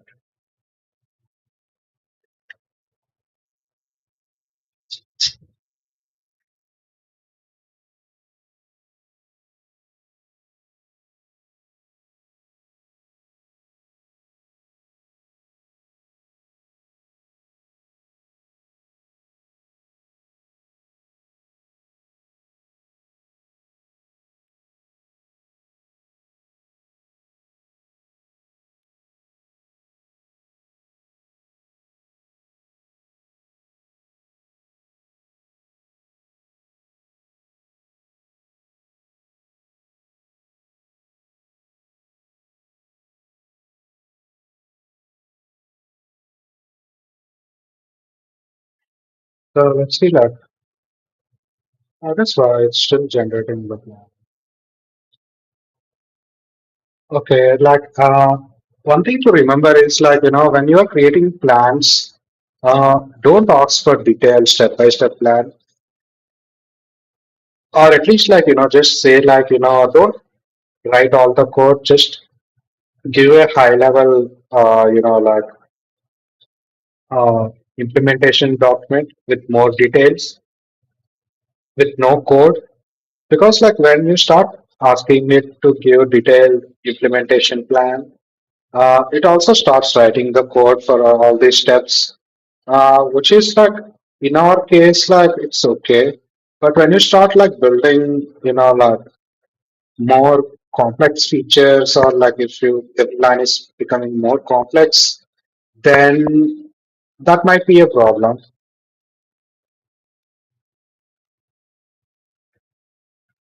So just take the high level plan with as much details as possible without code.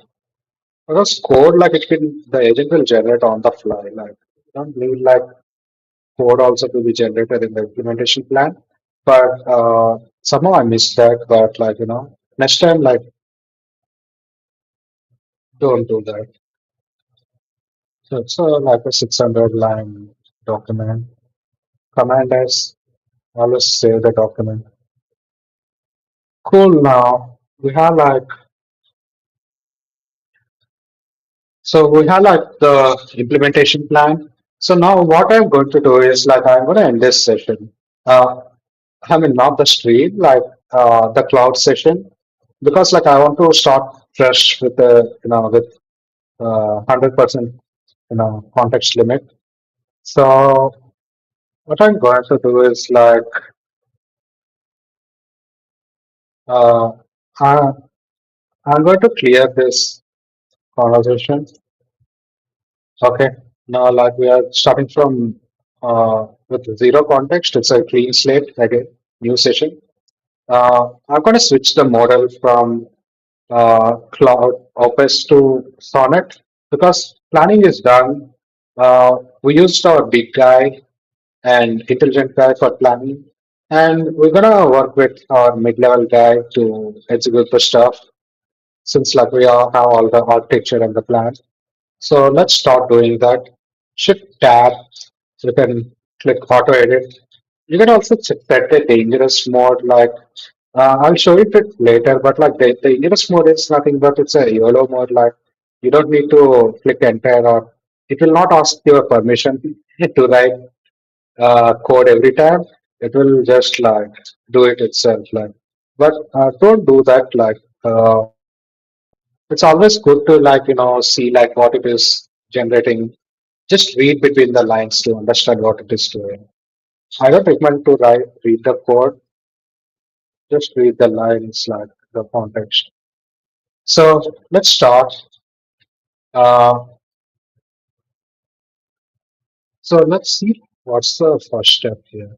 So the first step, it is we need to install all the dependencies. In the step two, we have we need to create environment file with keys and all that. And step three, it's creating timetable. So I'll ask it to let's implement step one and step two because these two tasks are very small tasks, so we can club it and ask it to implement right away instead of asking to implement step by step. Uh,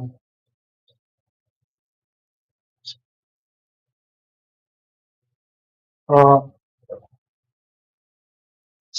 so here we are starting with a clean slate, right? First first we will tell Cloud to just go through the document, understand what it uh, tell us what it understands and all.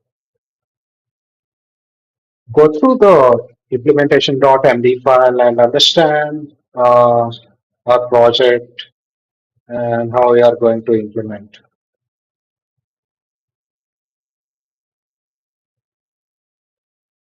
So we are on the plan mode. So,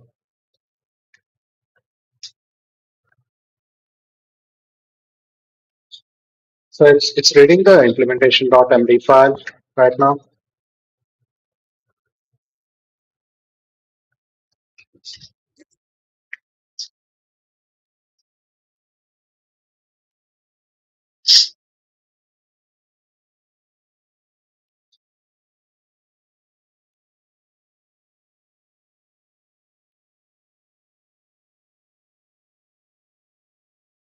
Okay, it has analyzed the file and now it has got the context like what it has to do.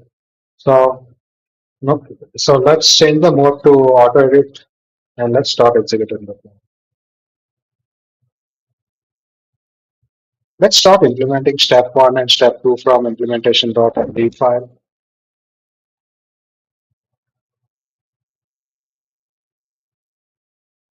So it will start implementing step one and step two. So meanwhile, since like it is also implementing environment file, like we need API keys for Mistral and OpenAI.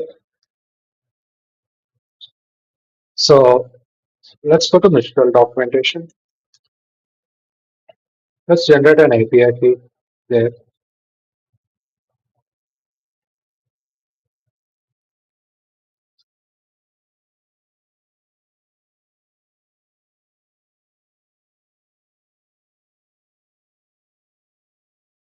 So I already registered and I have a couple of API keys here. I'll just create another key for this session. They all make a create a new key. Just copy paste it. Recreate the env file. Okay, let it create the environment file first. And also like check the OpenAI. We also need OpenAI API key.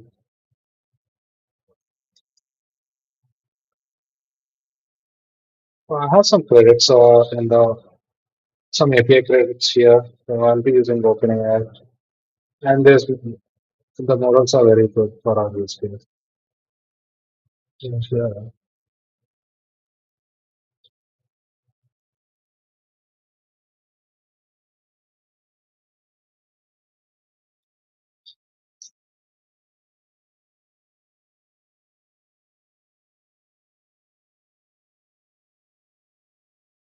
So let's see that if it created. Okay. So it is right now installing all the required dependencies. As you can see, like Mistral AI, Puppeteer, React, so some UI components and all that.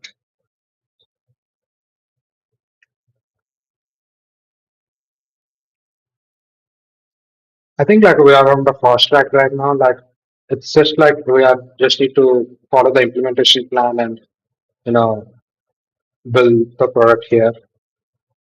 And it will not take more than like half an hour from now.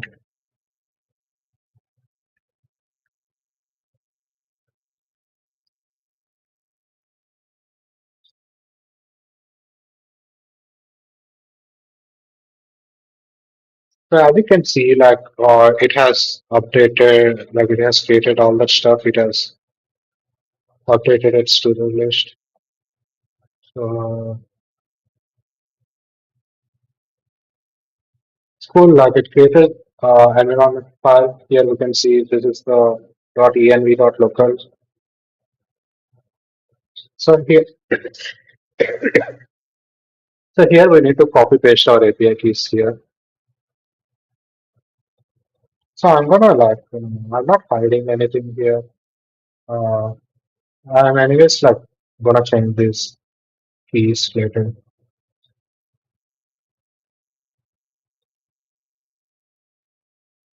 Copy.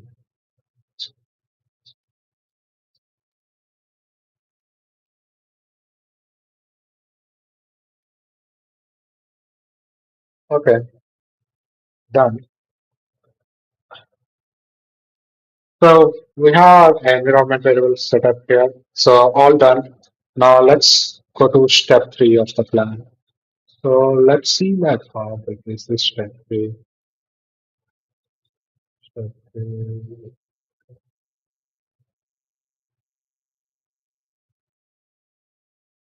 We can club like step three and step four, but don't do that. Like let's go step by step.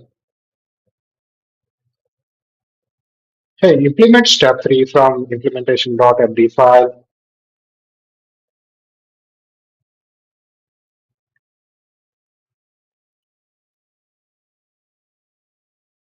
Implement step three from implementation.md file.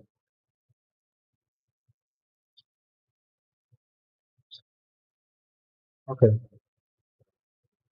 Now we are going to implement step three, which is what is step three? Type definitions, create type definition. You can ask AI like this type definition. I don't want to go through all these details here. Like our objective is like to build an MVP.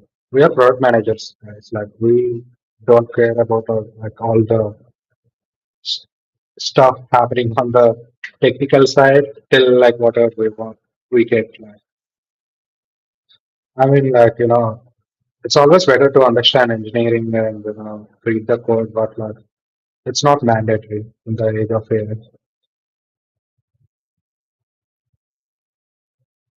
Just understand like the architecture, system architecture, and the design thinking.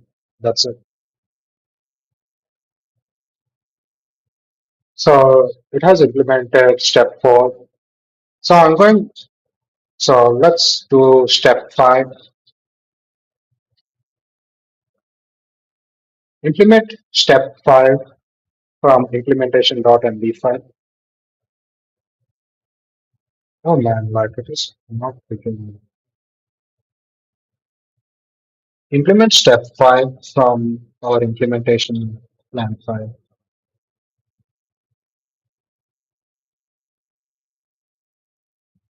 Okay, I understand it.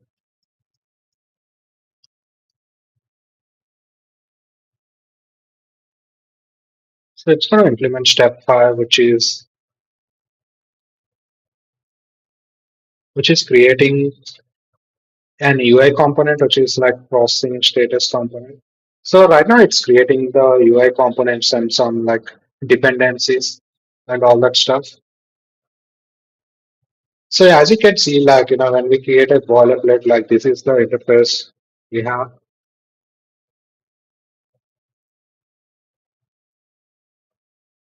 It's still this one. Like we started creating the project, implementing the stuff, right? So it's gonna change. So yeah, step five is done. Just check like what it implemented. It implemented a UI component. I don't want to go into the details. Um, let's see what the steps it's. So update the main page. Okay, now we can see our new page here.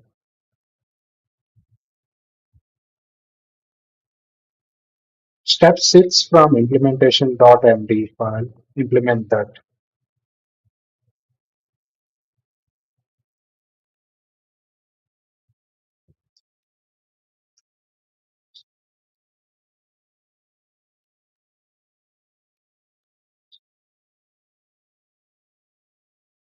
which is updating the main page with the upload interface.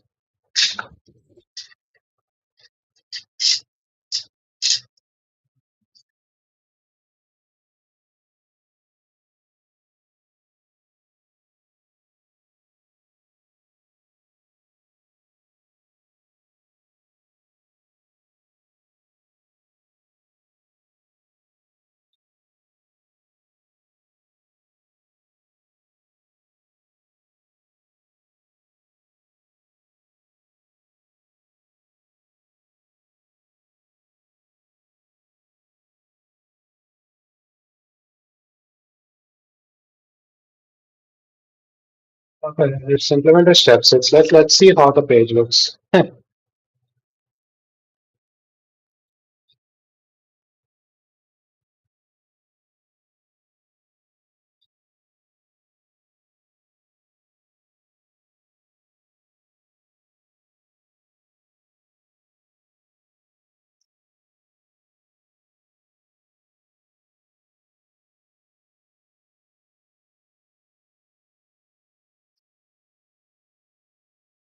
So there's some kind of build error here.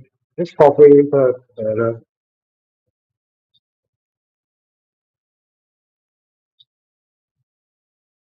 And when you want to, like write multi-lines, like just press backward slash and shift return. You'll get to the next line. Here, like,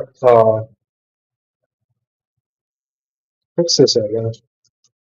These are basic errors, like we don't need to give a detailed prompt for that. Just like it like to fix it, it will do it.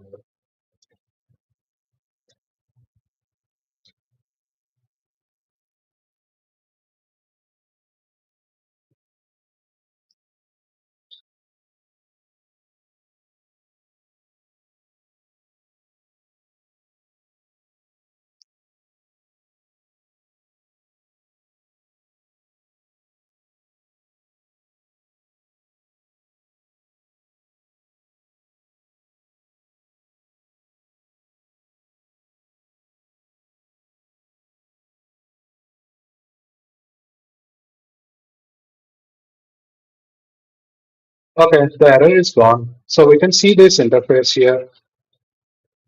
So it's a very basic interface. We can like,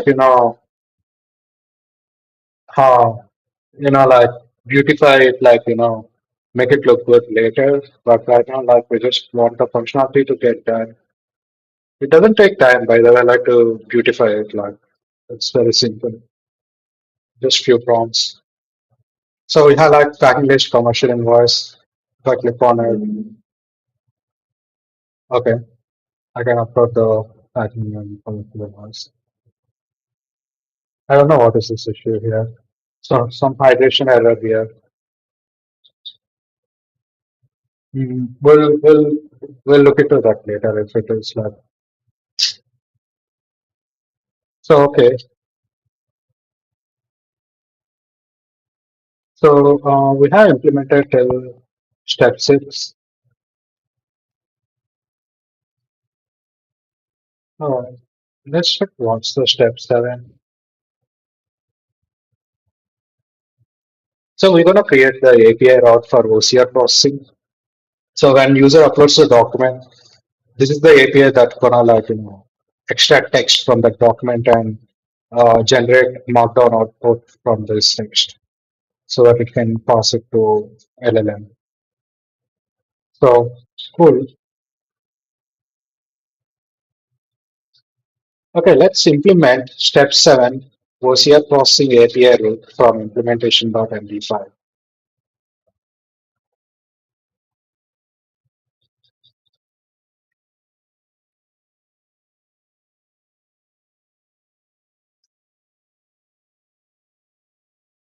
I don't know like why that public file has been used.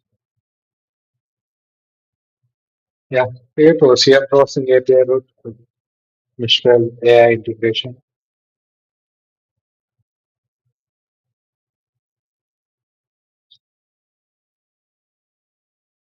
So I'm I'm cutting the process here because like while creating this API route, I also want like to remember Cloud that you have a file which has like all these detailed documentation of working with this API route with this API. So I want to just remind Cloud that there's a context document.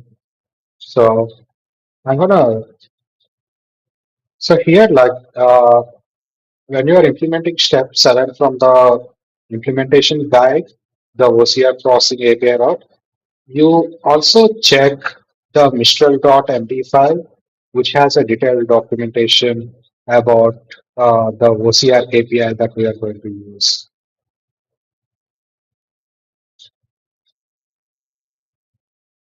Okay.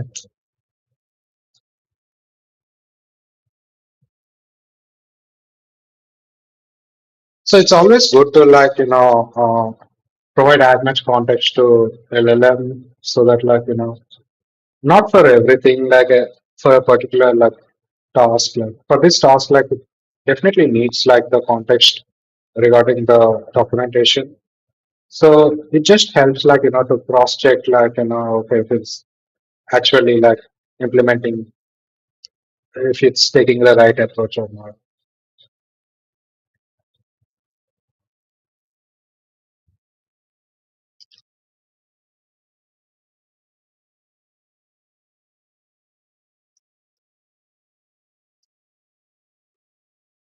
Okay, it implemented the API. So let's see what is implemented. It has a form data with tracking digital invoice files. Okay. It converts files to base text 64.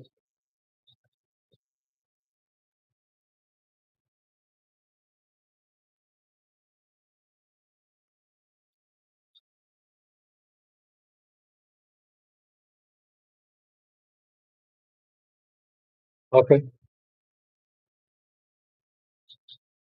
So the step 7 is done. So whenever like like uh, build API routes or something, like it's always good to test it out, like uh, when while you are implementing the stuff.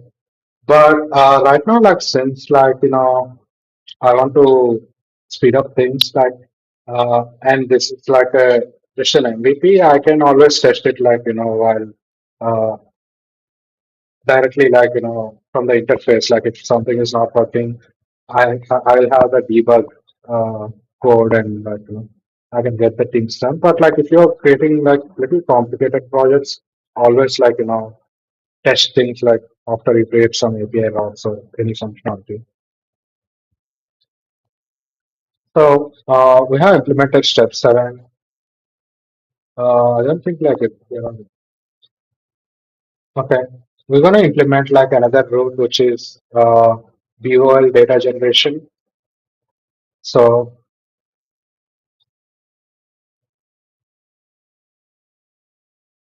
let's implement step 8 from the implementation.md file.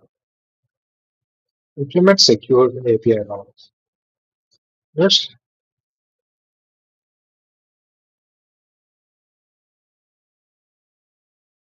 huh, I don't know like how I am articulating, but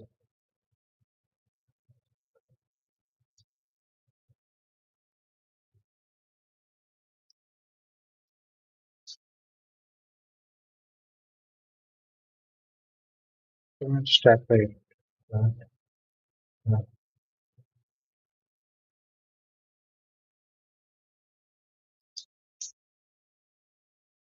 So always tell in the prompt like to build secure routes, at least like with basic security. So here like it is creating an API route with OpenAI GPT-4 integration. Okay. So I forgot to mention, like, in the plan, like, so there's always like something you will be missing out while you're planning stuff. So in the plan, like, I didn't do enough research about like, which model I have to use for this use case. So like, there are a lot of model OpenAI models via APIs. You always need to have like a simple framework, like where, how to choose the best model you want for your use case. So here it is using GPT-4, which I don't want to use it. I want to use different model. So what I'm going to do is like, uh, let's go to OpenAI and let's go to their documentation. And they have like models here. Yeah. So let's check the featured models first. Like, I don't want to use reasoning models like these all O series are reasoning models. So we don't like, so it depends on the use case, right? Like whenever like you want to choose a model for your use case, always think about like what problem you're solving. Uh, so here, like for our document use case, like we want the documents to be generated instantly. Like we don't want to like wait for doing all that reasoning stuff and all that. So we don't want reasoning models here. So latency is the first thing we have to see. How fast is the model, and how much context does the model has? Context window, like you can't like work with models that has like context window of like 100K like or 60K tokens, because like uh, we have like a very text heavy documents that needs to be extracted and processed. So of course like we will want more tokens. So context window is one thing we need to check, and the pricing.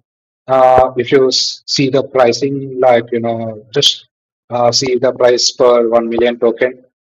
And the fourth one is like you can also check the intelligence of the model.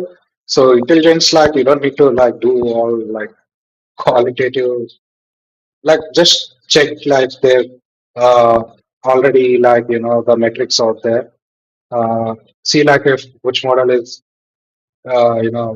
which model has the best balance of intelligence, context window, and latency and price. These four things, and choose the best model. So in this case, like let's check 4.1. So 4.1 has like wow, intelligence is like very high, speed is medium, price is like $2 per million tokens, input and output, and 1 million context window. This is perfect model for us, but I don't want to spend, but I am backed off because like the price is expensive for me. So I'll check other model. So I don't want to go to reasoning models. So, okay, there's also a model called 4.1 mini. Let's check it out. Nice. So it has intelligence of 3 points like average, better. I mean above average. The previous one, which we saw like 4.1, is excellent. It's like a this one is above average, and the speed is like very high, and the token price is like very low, like almost like 5x uh, less price than the previous one that we saw. It's zero point 0.4 for million tokens, and it has context window of 1 million. So this is the perfect one, and it can generate 32K max tokens. So for every like uh, for every request, like it can generate like 32K tokens, output tokens. So everything is everything looks good with this model. So I'm gonna freeze this model. I want to use this one, GPT 4.1 mini. So I'm gonna update here. For this OpenAI route, use this model. No, just like give a slow prompt like now. So it's gonna use like GPT 4.1 mini. It's training online, I guess. Okay, so I guess like we have like uh, step 8 implemented. So always remember, guys, like in between these steps, like uh, right now, like I just want to speed up things. That's why like I'm not testing out like different uh, functionalities that we implemented. Like from step 6, like we started implementing functionalities. So whenever like you are doing this, like for each functionality you implemented, or like for each API route, not functional, just API route, test it out. Like after you implemented that API route, like just test it out from the interface, like here on your local, and see like if it is uh, working successful, or like if it is throwing errors, then fix it out. But right now, like I want to do it like in later. Uh, that's not a good approach, but like uh, it I can manage that for now. Like it works because like all these implement steps are like pretty small steps, so that's why like I'm taking trusting my gut to like go ahead. But always test it out like whenever like you implemented an API. So here like we implemented step 8. So now let's see like how many steps are there. Step 8 is done. Step 9 create bill offloading HTML template. Okay. PDF generation API route. So update menu.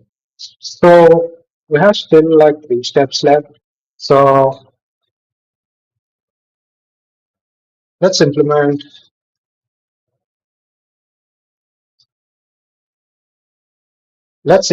step 9. Huh. It will automatically pick the file. We don't need to tag it every time. Yeah.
Okay. I guess that it has implemented the step 9.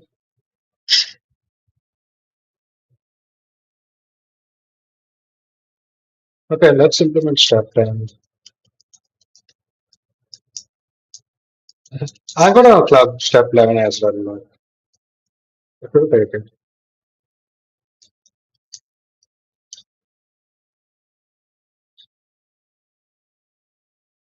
Because these agents are very powerful, like they can handle like multiple tasks, like it's not an issue.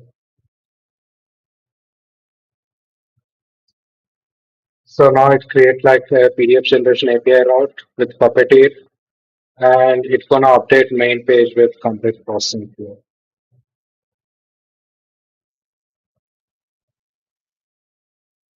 So while we are doing it, like I forgot to like mention like we didn't push anything to GitHub. So uh, actually, like for every repo steps like do it, or if build any API route, just push it to GitHub. It will have a version, so like we can always revert back. And as you can see, like have like this indicator here. It's like a fuel indicator. Context left until on the contact. It's 12%. So like we have like 12% of context left for this session. Uh, after 12 after we cross this limit, it will auto compact. I mean, like whatever we did till now, it will condense it with in a like in a it will summarize that and it will keep that as a memory. So what happens in that case is like we will lose a lot of context. It will only summarize like few stuff that we did. So it's always a bad practice. Like don't cross the context limit. If you cross context limit, even if auto compact, the next response from the LLM will be like uh, less accurate and things will go like other way.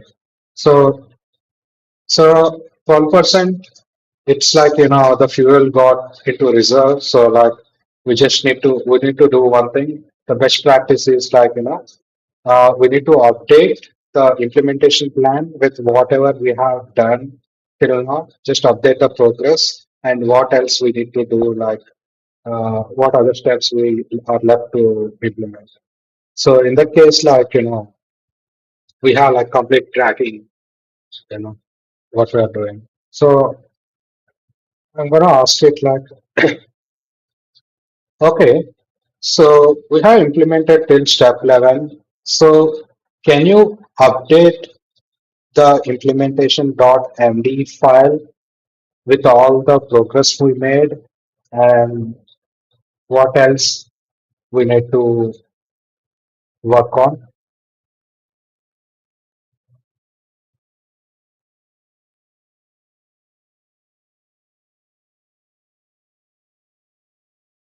Okay.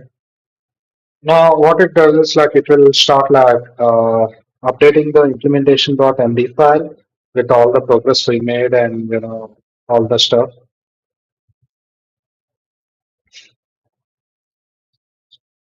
I didn't update the cloud.md also, but uh, it's not needed. Like for MVPs, for this short MVPs, like it's not needed. You can update it like if you are planning for the next feature, so that like it will have all the architecture of like what we have implemented till now, so that you can start with this context.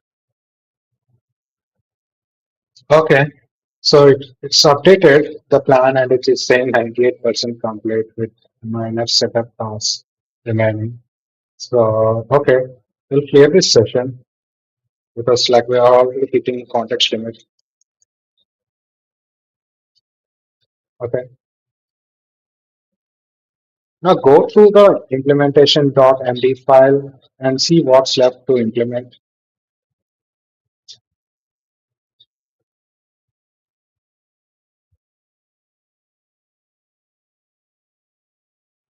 So it's checking what all things are there.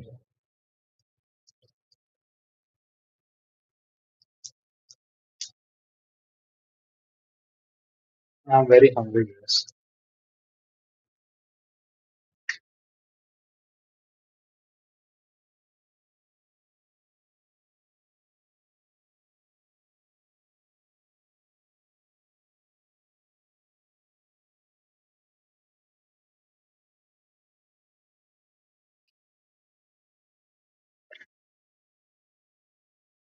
So it is like checking like what all implemented and what's left.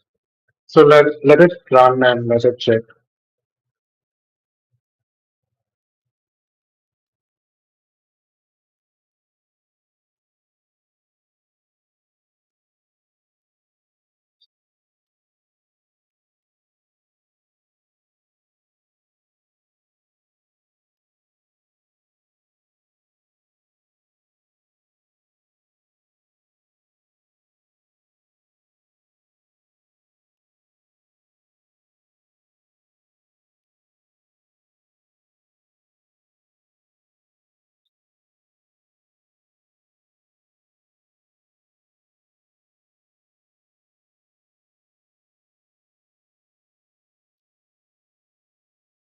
Okay. So these three things are missing. The layout TX,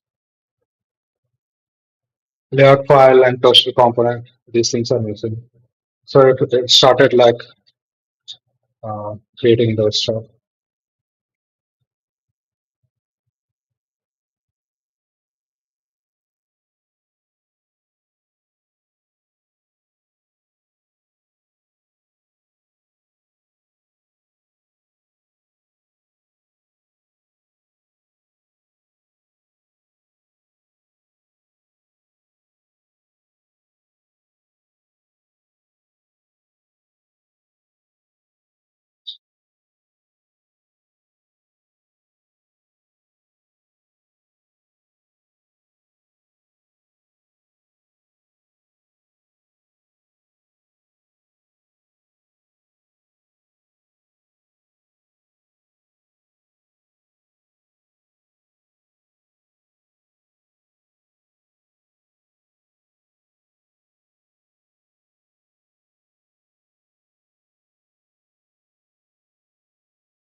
So it found out some other issues as well.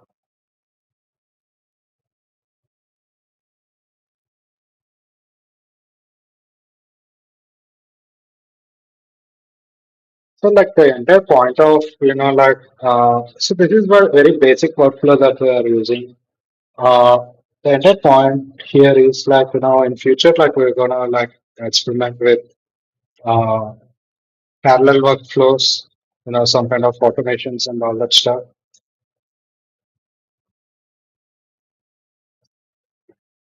In those cases, like,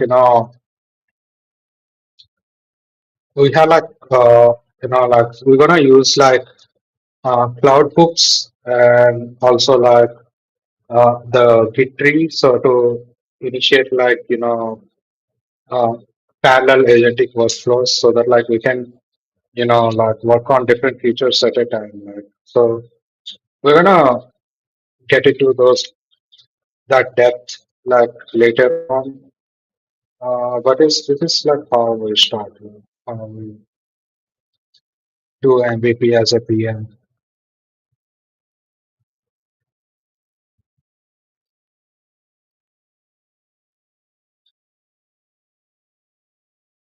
Okay, so like there are some compilation errors, like so it is also fixing those errors. That's good because then we're like in one shot, like we can deploy to ourselves. Like.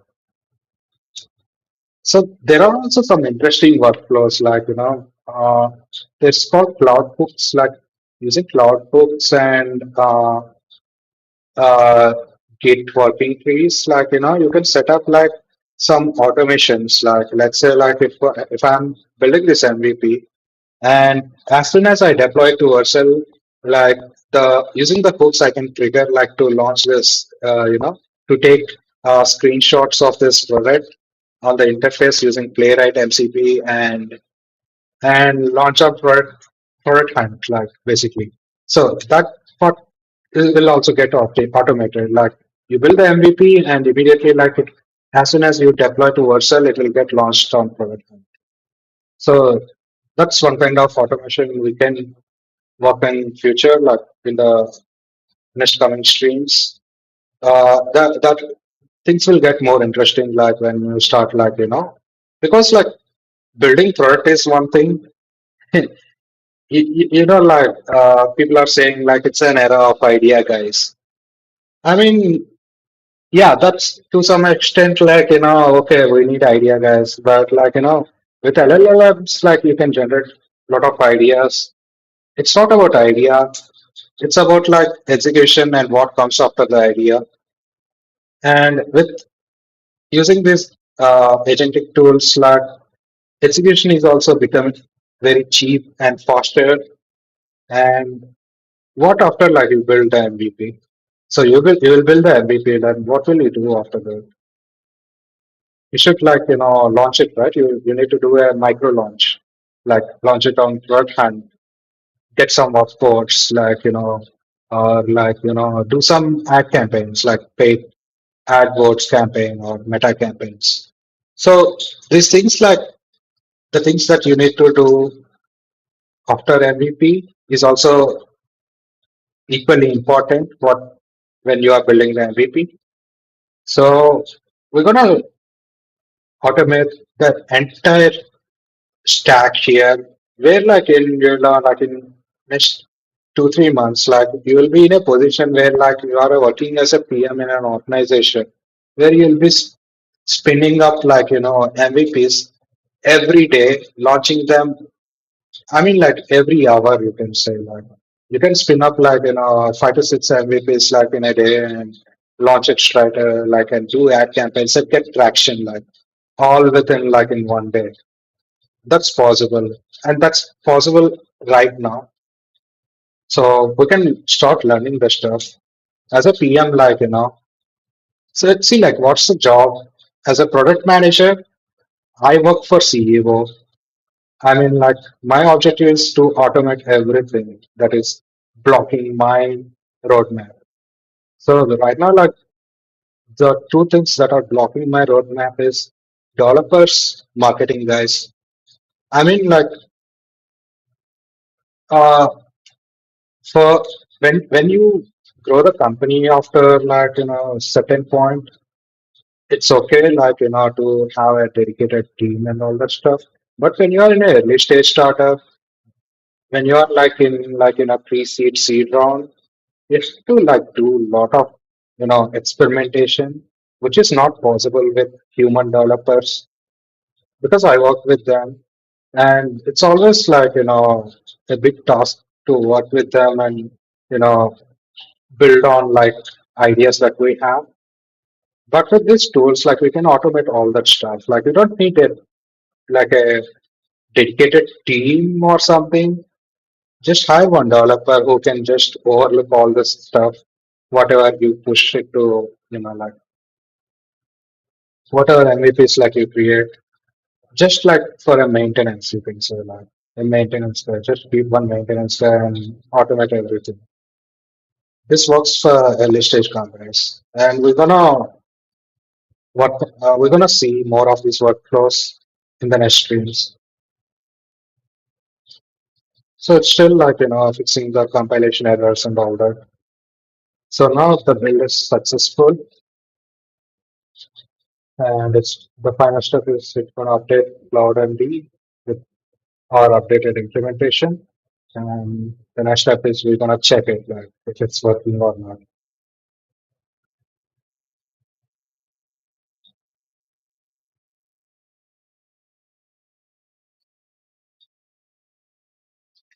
So it's right now updating the cloud.md, which is our root context file. Cool. So it's also suggesting a tip here, like use hash to memorize shortcut to quickly add to cloud.md. It's a cool tip. We already discussed about this, but we never used it in this session. But we'll do it in other workflows.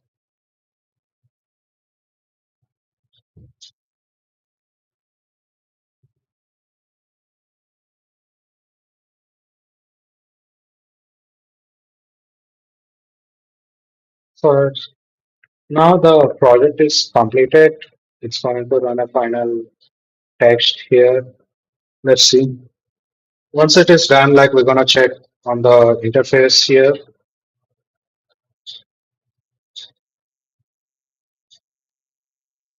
and we will see like we have to restart the server because like it started building again. So okay, it's done. Let's restart the server.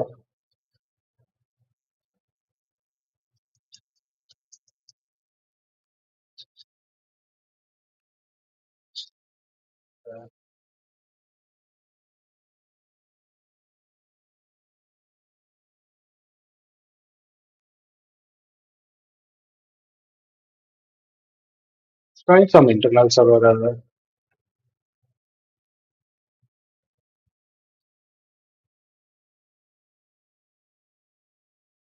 Let's close these terminals.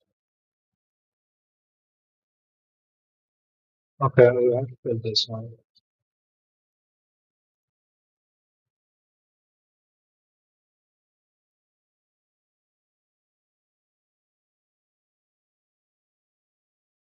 Let's build this one. Okay, perfect. Okay,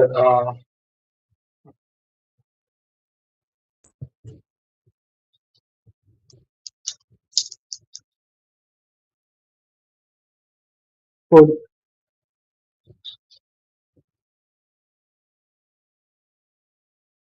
So we now have the interface here. So we have like two things like tagging list and commercial invoice. Like once we upload the documents, the OCR will start extracting the text from the document and it will pass that to LLM to create POL. So let's so you already know the inspect, right? Like as a PMs, like we always like check these network logs for like testing out things. So let's upload one invoice. I have one invoice from my friend who is working in the shipping industry. Uh, let's upload it. Okay, I'm gonna upload those. same invoice because it has the same. I mean, like it has both commercial and packaged. Uh, where is that? Here. Yeah. So that's it. Let's see. So it has also added the status indicators like so currently it is extracting text from packing list. Okay, extracting is done. Now it is analyzing the document so that it can pass that information to the AI LLM so that it can map out the fields to generate the document.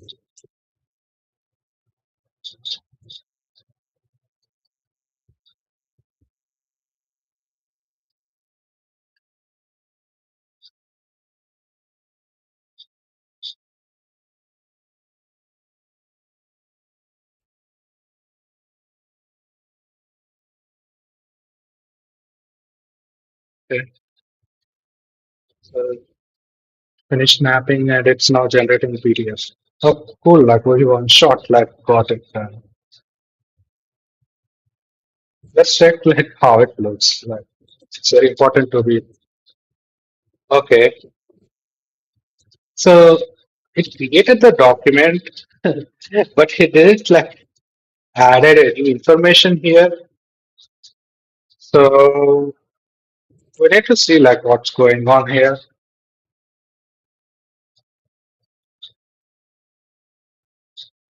Okay. So I have tested. Okay, fuck it, let's use the dictation.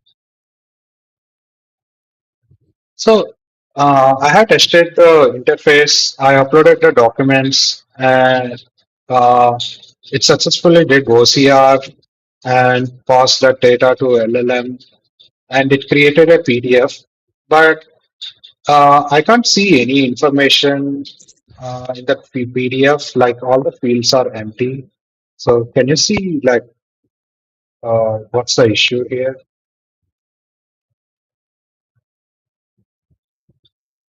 So I gave it context like what's the issue? Like let's see like if it can figure out the the issue we are facing. So start it updated its to like it's saying like debug PDF generation issue.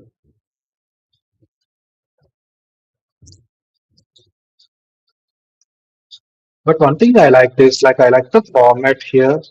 So I didn't give this format and it also placed it very nicely.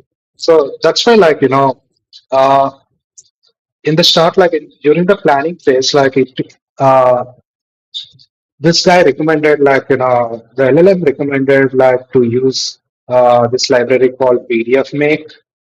So initially it recommended like directly use like some React component something, and we drilled down how can you justify recommending that component to wallet? What's the edge cases and all that stuff, and it started recommending another component like PDF Make, and again like we drilled down why do you think that's the best one? And at one point of time, we saw that it is actually like pushing us to use PDF Make. Even if I even if I am asking, give me some alternatives, it is saying still use I recommend only use PDF Make and all that.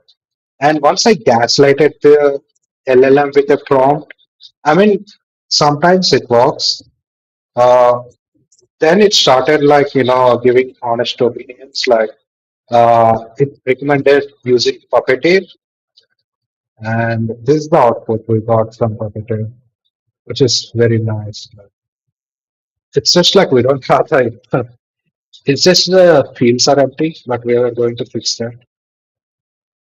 So let's see what it did.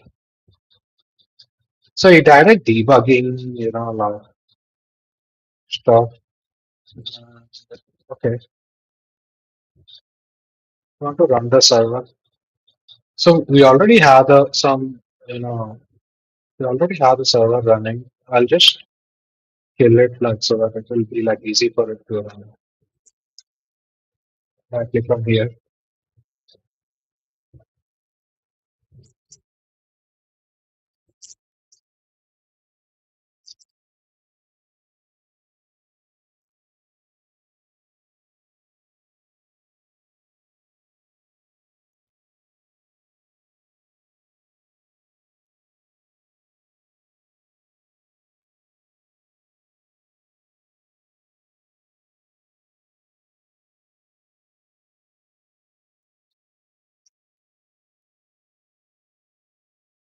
So right now it is debugging the issue, like since like we are seeing like the empty fields on the document, uh, it is checking like what's going on there.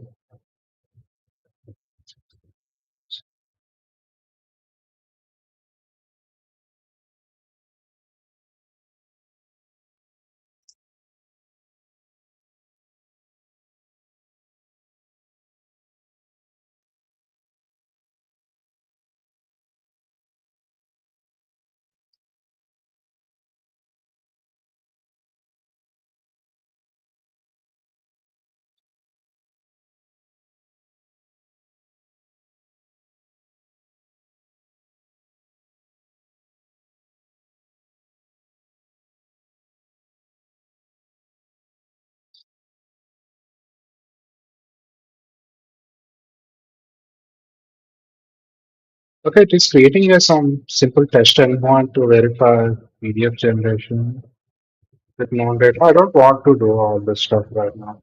Uh, I want to directly test from the interface. Like it's good to it's writing the test use cases, but like I don't want it right now.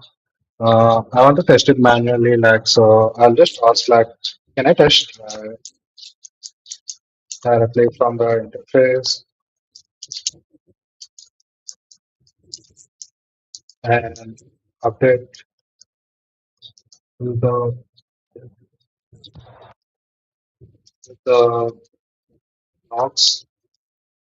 So logs are nothing but like when you're running the server locally, like you can see like for each action, like the it will generate a log, like what's that action, what response you are getting for that, and all that stuff. So I'm gonna uh,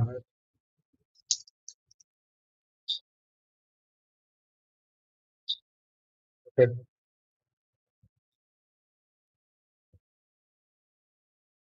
let's refresh the page.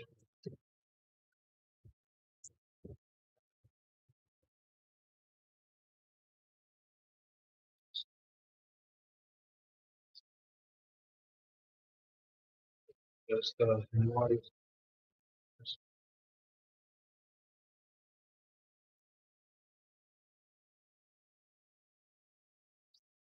I have to put all those files in one place. Very messy right now.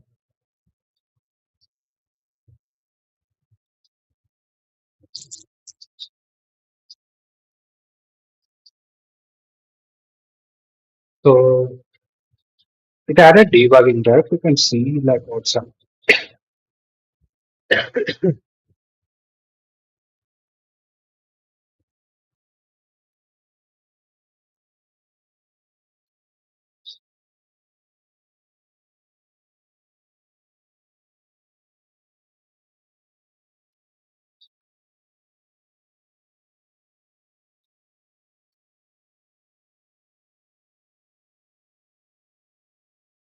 We can see all the logs here, like so.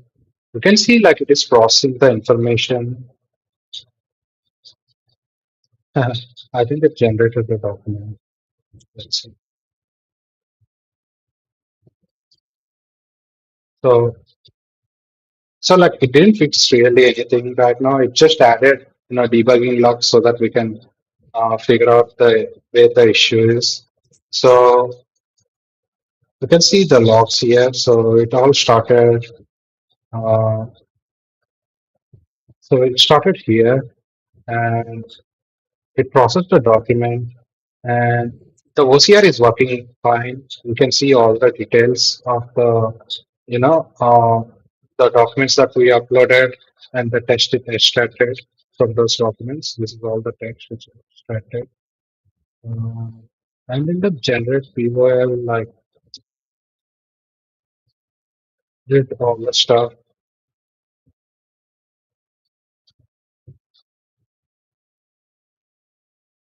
Okay, so we got like all the details, but like in the uh, document, like we don't have like the fields. So if we can trace back, since we now have logs,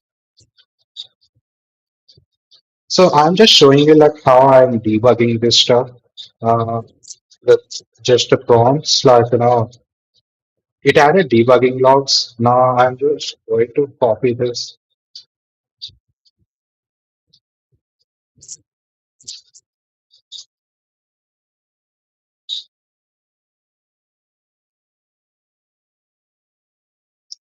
So I'm going to copy this. I'm going to create a new file here.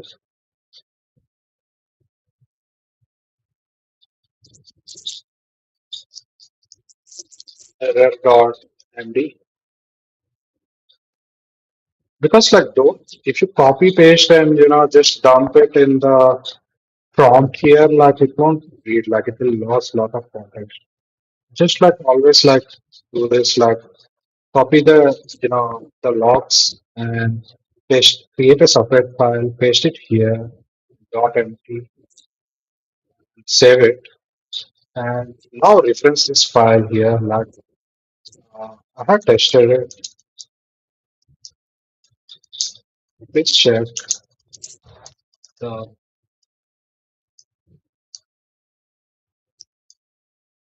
empty to find the uh, to find the root cause. Okay. I wanna also, like there's a trick in the cloud, like where you can activate the thinking levels of these models, like directly with the prompt. So if you go to cloud code documentation, like you will find it somewhere. Uh, I don't know where I saw that, but like uh, they have like these four words like which they are recommending to activate the levels of thinking of these models. So if you are facing some these kind of issues like debugging and the stuff, you can use like the keyword called ultra think. So when you add this keyword to the prompt, ultra think, it will it will think at a max level, like it will go deep, like so see that. So there are different keywords: ultra think, think hard, think harder, some other one I don't remember, but like I always use ultra think. Like when I face issue, I push the model to max thinking. Okay, it identified the issue, I guess. So yeah, the issue is that AI is reading data with Pascal case property names. I don't know what that shit is, but if that makes sense for there, then it's okay.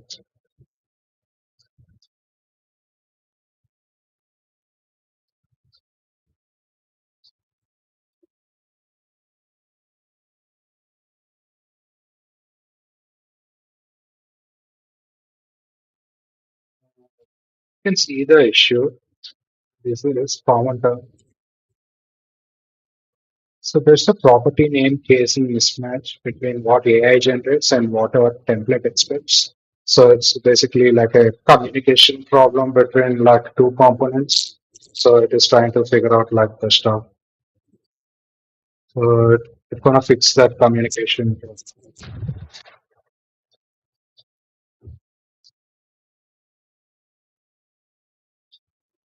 Okay, just want to compile.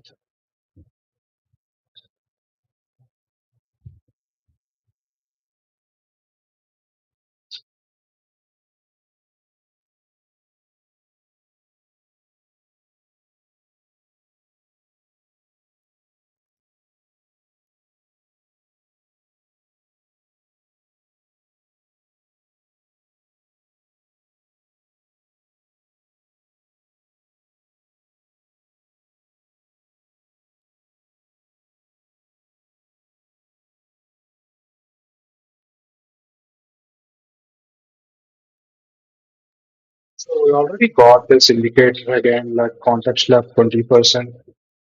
So I guess like if the issue is fixed, like we should just push it to GitHub and close it.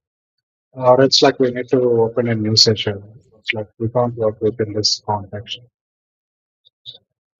So if the issue is not fixed, what I will do is like, we already have implementation.md plan, right? So I will ask Cloud to update that plan with the issue that we are facing right now and the fixes that we have implemented to solve that issue. So that in the next session, it will have like the context for this Cloud so to directly see like, you know, what's the issue and what all solutions they have implemented right till now and what other approaches it has to take instead of like doing it like double work.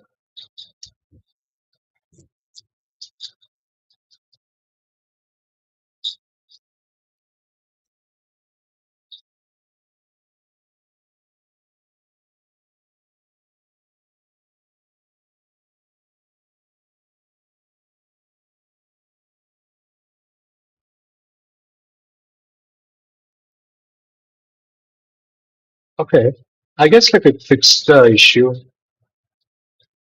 So it's saying like all viewer data fields will appear correctly in the PDF. Okay, let's test it now.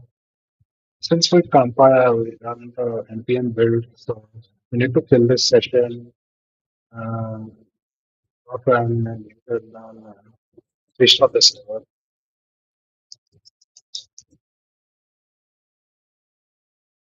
Okay.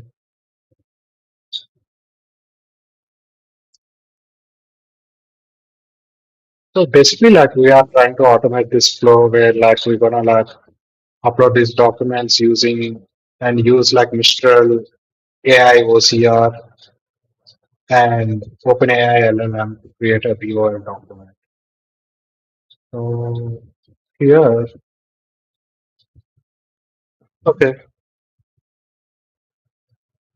okay.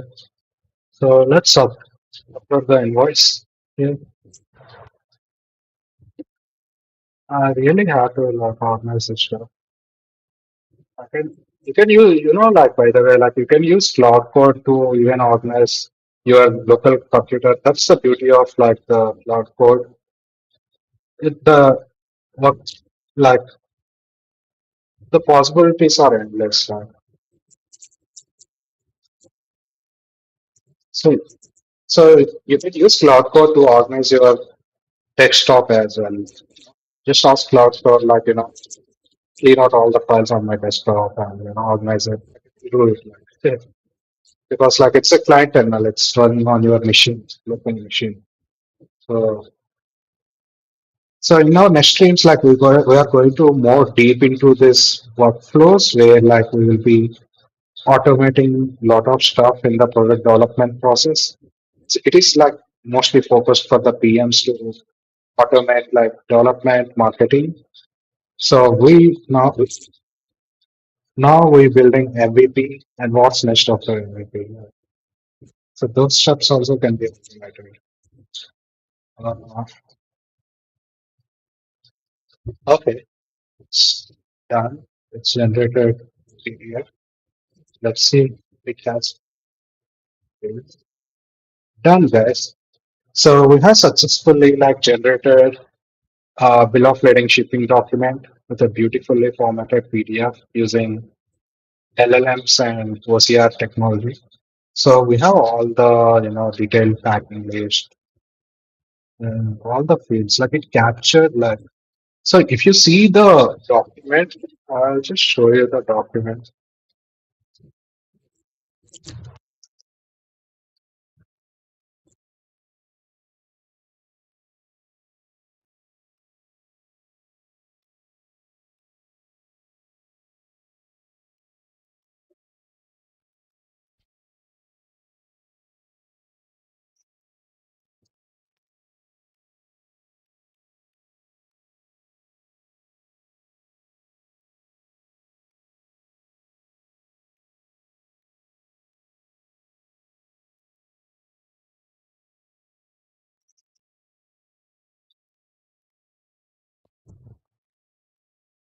Oh man, like my files are very messy.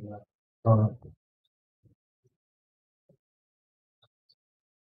Okay, I'm just trying to find out the document we uploaded just now, because I just want to show you the original document. And so basically, like our product is working now. We are successfully creating the bill of lading. So we successfully automated this process, this flow. Like where traditionally, like a shipper, like importer or exporter, they have to deploy like a few clerks who does just do data entry and documentation to generate this VOL copies. For each copy, like they will take like at least like 30 minutes of time, and they will charge around like $10 to $15 for each copy. It will go beyond like for the BOL that we generated, this BOL it will take more than an hour to generate like the manual process. But here, like we did it like in few seconds, just with uploading two documents, and we eliminated the middleman, like the manual work, and you got a nicely formatted PDF document with bill of lading document, which is a shipping ownership receipt for your like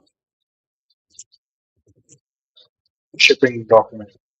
So we did it, and there's one small issue here, like that is annoying, some hydration error. Let's also fix this error now. Why to so what I'll do is like I have complete 19% contest. I think we can fix it like within this contest limit. I'll just directly paste it on. Fix this issue. Like, don't talk much. Like just ask if fix it issue. These are all small issues like this hydration errors and all that stuff. Like our major issue is resolved. We have a working product right now, and but what uh, I mean, like I want to show you, like building a product and working on local is not a finished product. It's not on the internet right now. It's still in our mission. It only like I can only say this is working if I push it to production, and which we are going to do right now. We're gonna push this to production and see that.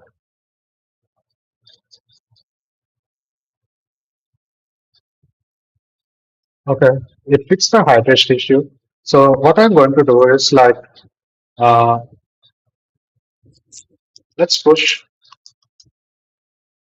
out to GitHub. So it will push all the things that we did to GitHub. So you have seen in the start of the video how we have connected the GitHub to our local environment. So we don't need to do all the steps, like it will just do it. Like it will add it, it will commit,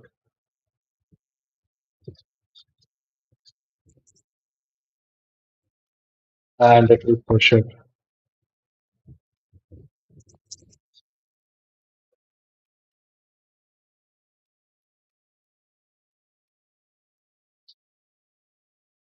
Cool, done. We have pushed it to GitHub. So I'm going to Vercel. I'm going to deploy this on production because I want to see it on the internet, not on my local machine. So let's. I have already like integrated my GitHub to Vercel, so like I can see like so BOL maker. Yeah, let's import this and let's add environment variables here.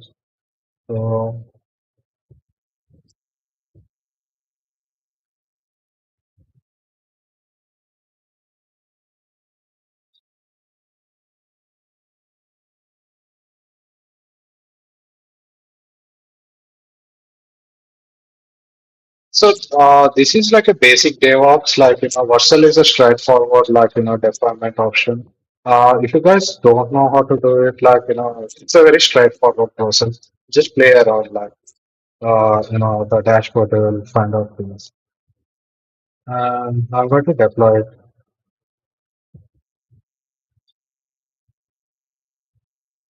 Okay, we started building it.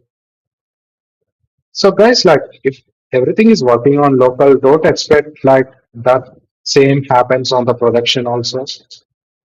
Uh, because production, the local environment is different and the production is different because like right now we are uh, deploying it on Vercel serverless environment. Maybe like there are some few components that might not be compatible for this environment, and we need to upgrade those components. Like we never know like what issues that will uh, come up. So let's see, like we are doing it.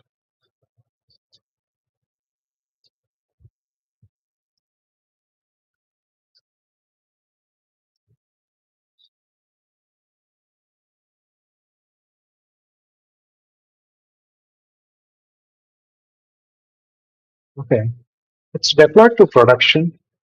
So let's check out the link. Okay, BOL maker. Okay, there's like we are on live on production. Uh, yeah, let's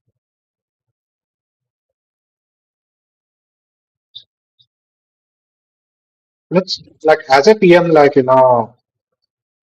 test like a developer, like uh, always open like this inspect when you are like testing first time like on the production to see like the network logs. If there are any errors, you can easily see and copy paste it and fix them. So starting list. Uh, let's upload the invoice.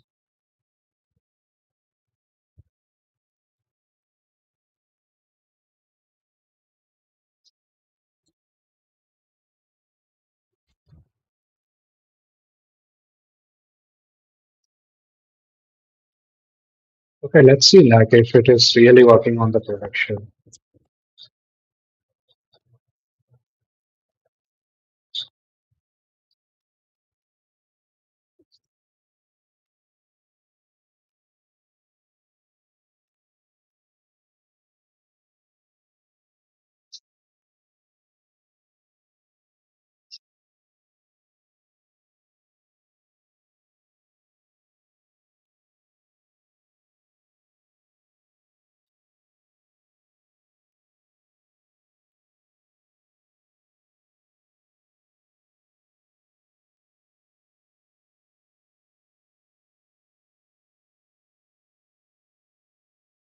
Like we are facing some issue here in the generating PDF API route. So the processing is successful and the URL is that route is passed 200. 200 means success.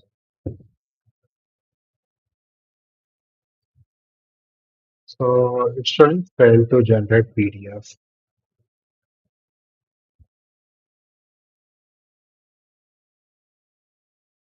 Processing error. So we're gonna have to debug this issue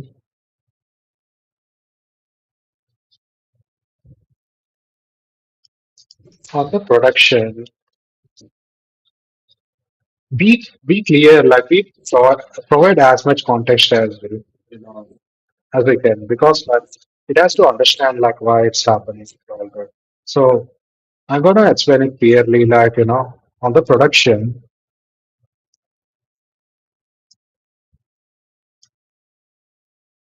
when I deploy to Vercel,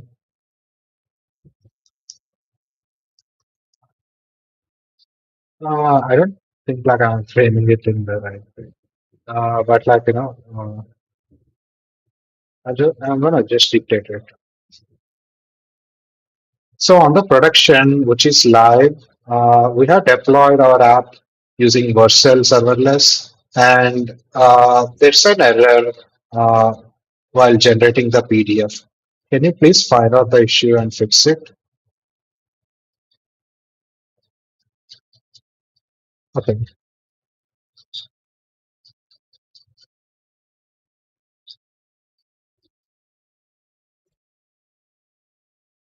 Okay. See, like the context really helps, So the problem is like the library that we are using, Puppeteer, it is not compatible for like Vercel serverless environment.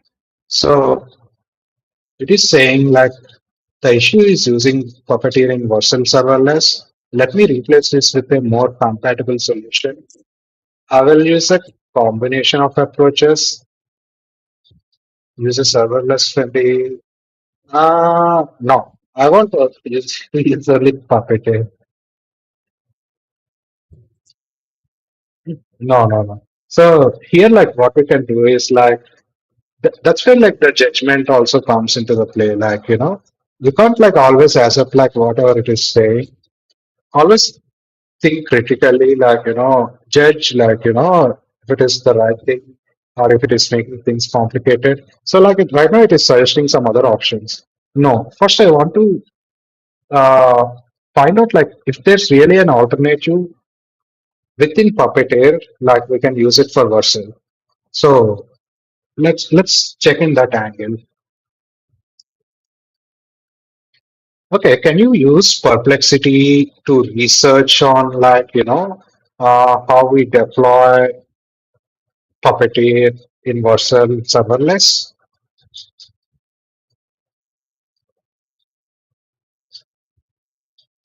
Version 7. My articulation is not good.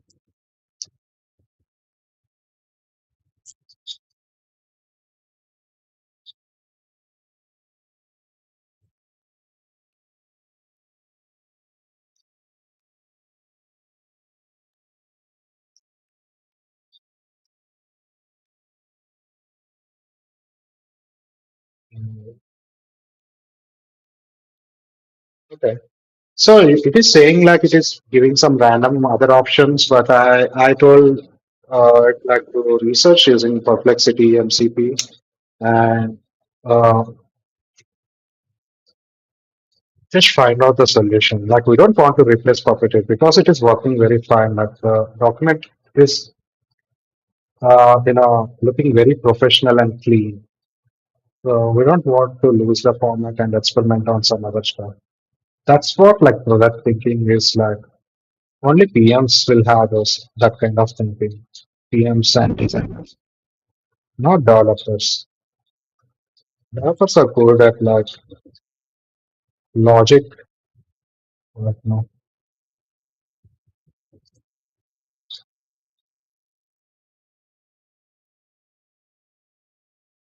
So it is saying based on research, the problem is that we are using full Puppeteer package, which includes Chromium binaries, but Vercel has a 50 MB deployment limit.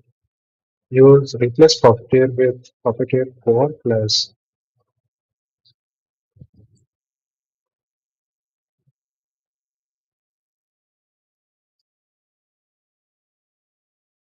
Okay, so it found a solution like keeping the Puppeteer. Uh, I'm gonna tell it like, okay, uh, you said you you said the solution. So can you implement by replacing Puppeteer with Puppeteer Core plus Stativerse Chromium?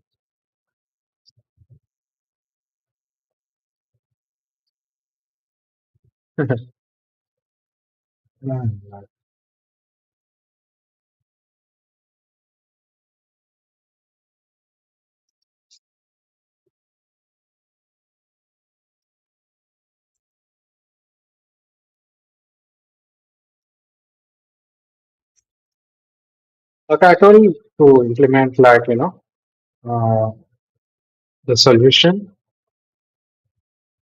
So it will implement the solution using Puppeteer Core, like which is a compatible library inside Puppeteer ecosystem or whatever that is. And it's going to update the code. So see, like this working perfectly fine in our local, but as soon as we push to the production, there's some issue with compatibility of the libraries that we are using. So if you are building something, if it's not on the internet, then you're not building anything.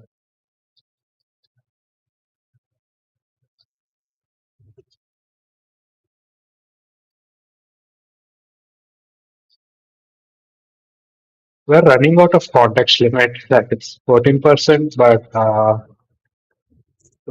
we can finish it. Yeah.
So it's not only pushing to GitHub.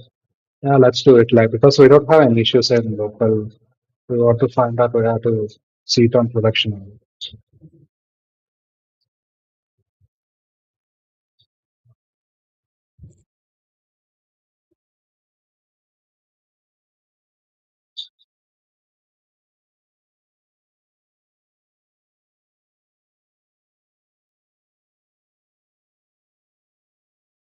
Okay, cool. Uh, we fixed the issue and pushed it to GitHub. And let's see, like in the let's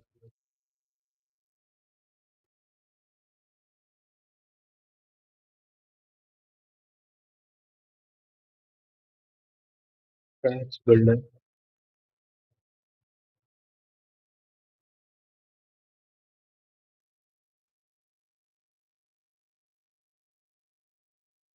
Okay, it deployed. Now let's check this version.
Okay, it's failed again.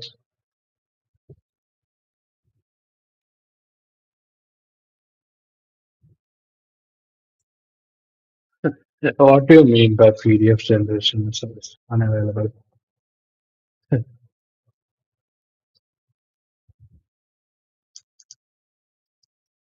you fix this issue?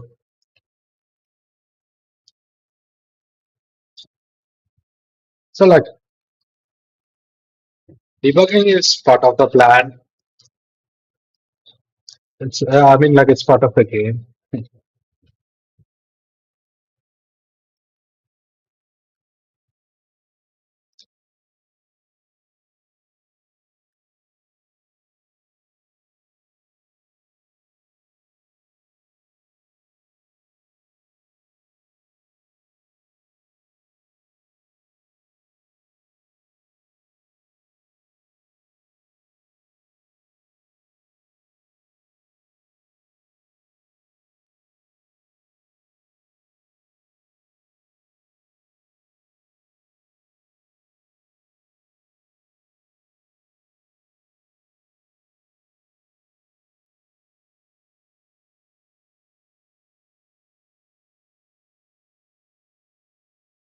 It is fixing those few things like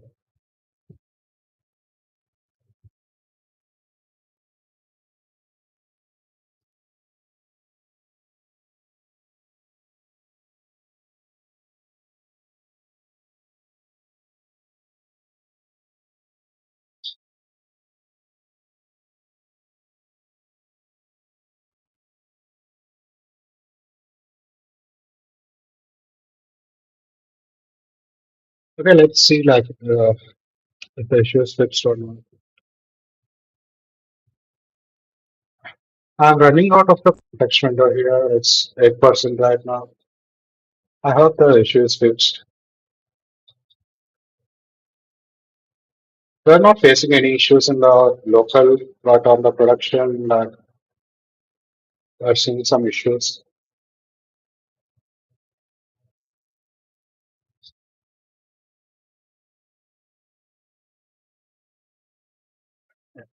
Let's see.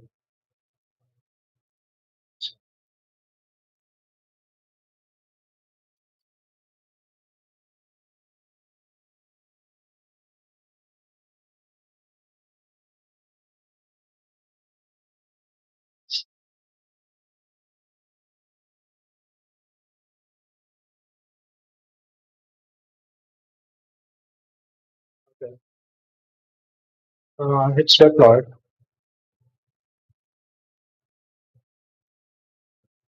I don't like this interface, but we can, like always improve it. It's just few prompts away.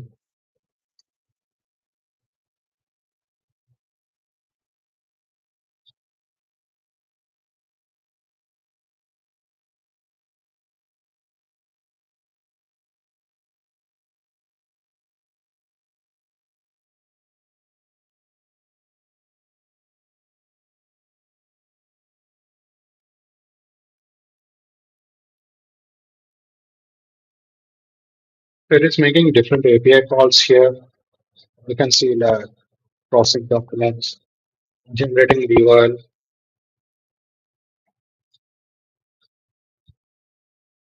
We are hitting issues when generating the PDF. So I hope it will get fixed. Or at least like we get like some detailed information since like we added uh, some debugging logs.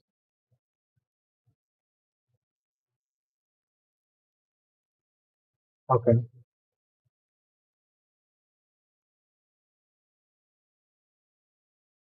Okay. Now we got the very detailed information like what exactly happening. So I'm just going to copy paste this. Uh, we have like 8%. Like what I'm going to do is like I'm going to clear this session and uh,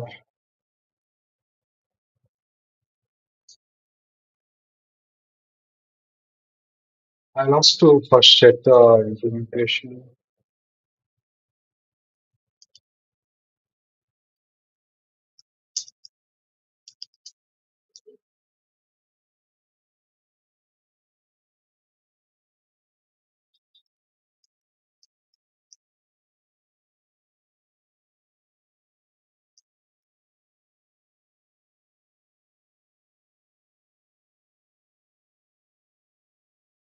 So one mistake I did was like, in the previous session, like I closed the session without like updating this documentation. So don't do that. Like for every session, like when you're starting a new one, like just update the implementation.md so that like you can have like everything in one place. Okay. I'm getting this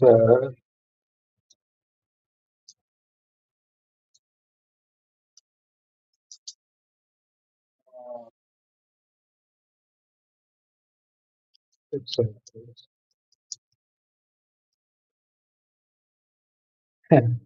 I'm very slow when it comes to prompting. When of course typos, but it will understand. So, but like we identified the exact issue right now, so it will get resolved.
Okay, let's push all the changes to GitHub.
Okay.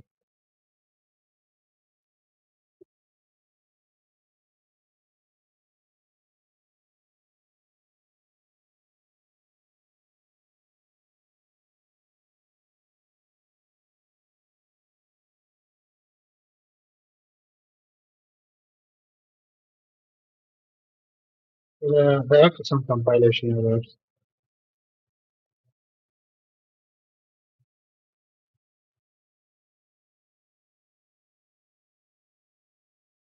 And I'm not even asking it to fix it. I just copy pasting those errors.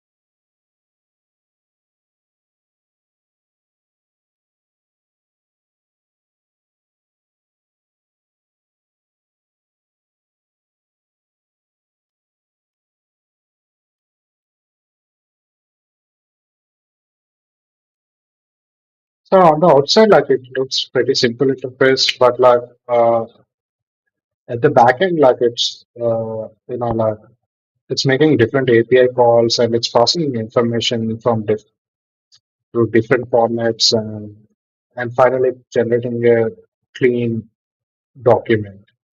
So that's why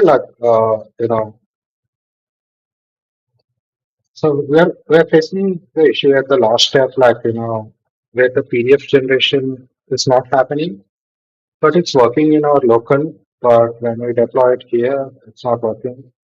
So we are debugging that issue right now, but it will be fixed like in next 5-10 minutes. It's almost done.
So in the next stream, I'll be like working on more automation part and going more depth into like how we can use this cloud code to build uh, end-to-end product. Like it's definitely like as an early startup PM, if you're working as a PM or a designer in early stage startups, or like in even like Series A, Series B level. Uh, you should be like using these tools to automate a lot of this stuff, like building MVPs. Building like 5 different MVPs, like with parallel agents and deploying it like uh, deploying marketing campaigns for these MVPs. All the stuff like we can automate.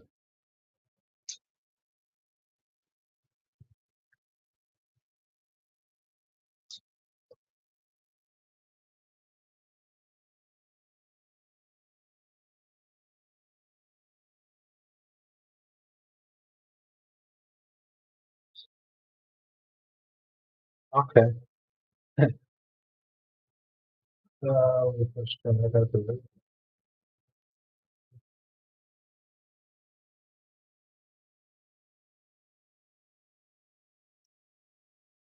That's why I love like testing whatever I build on production. Like this habit, like we have it like since like like when I started like working in crypto like in 2018, like we our workflow is completely different. Like in crypto, like we have this thing called smart contracts, like where if you deploy those contracts, like I mean, like you don't have infrastructure to test those contracts locally, so you can only test it like in the production.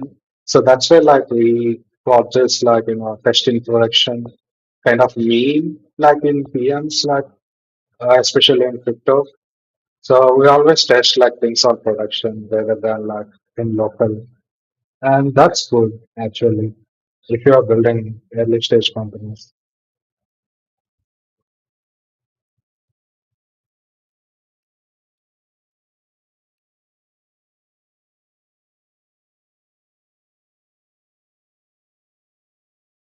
Okay.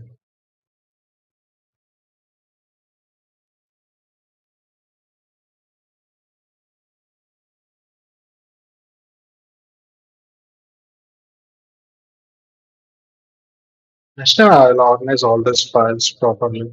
I mean, I will use Cloud Code to do that. So I uploaded both tracking list and invoice.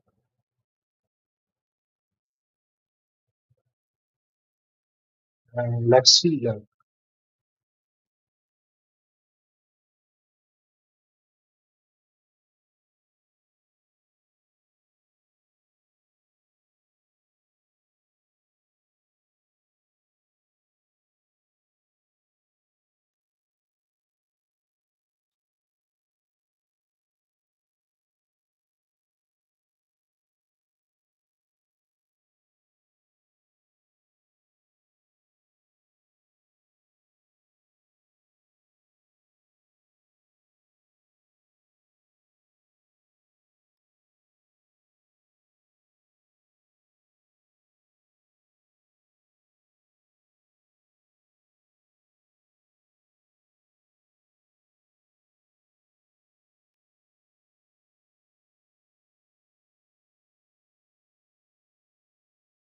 So it's still showing errors, but like now the errors are very detailed.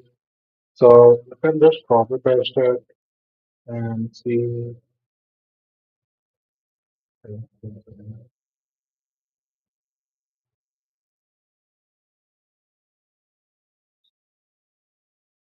Ultra Tink find the root cause of this issue and don't use any fallback functions. We need to work the solution. Like we just need to focus on making the solution work. So I used the keyword ultra think, like so it's a keyword to maximize the thinking power of the LLM only for cloud models.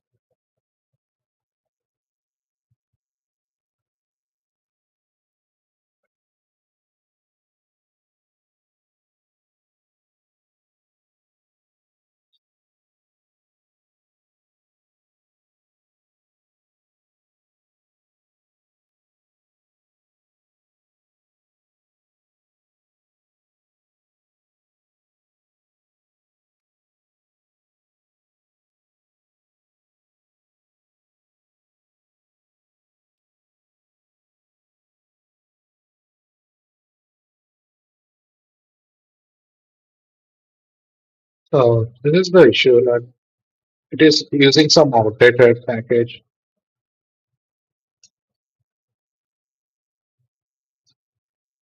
I don't know like why is it using outdated.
Right now, like I feel like I'm working, like I'm just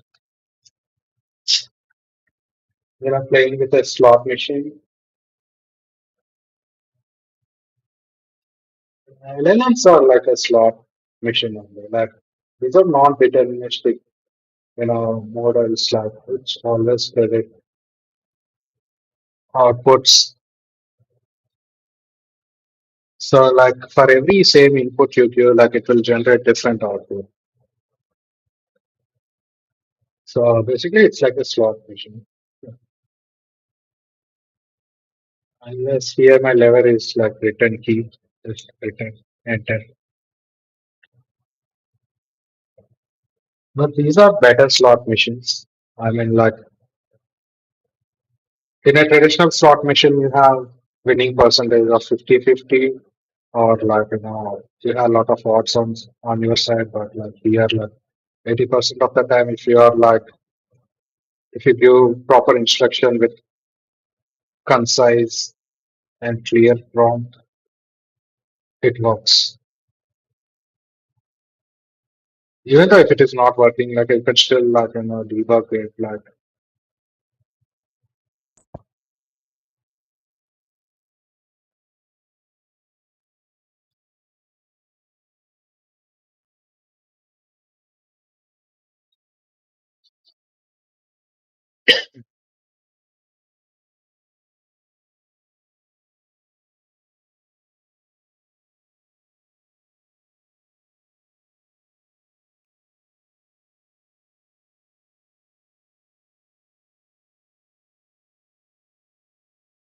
okay,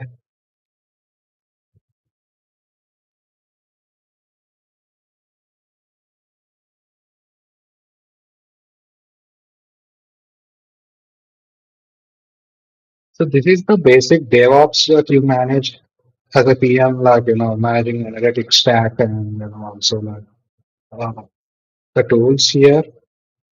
So this is just like one step in the whole the MVP process. Right now we built the product. Now there's a lot of things that you have to do after building the product. So that's where the difference between the idea guys and product managers.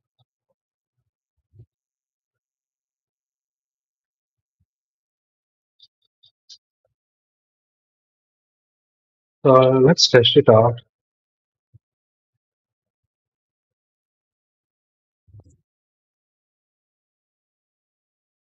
Noise.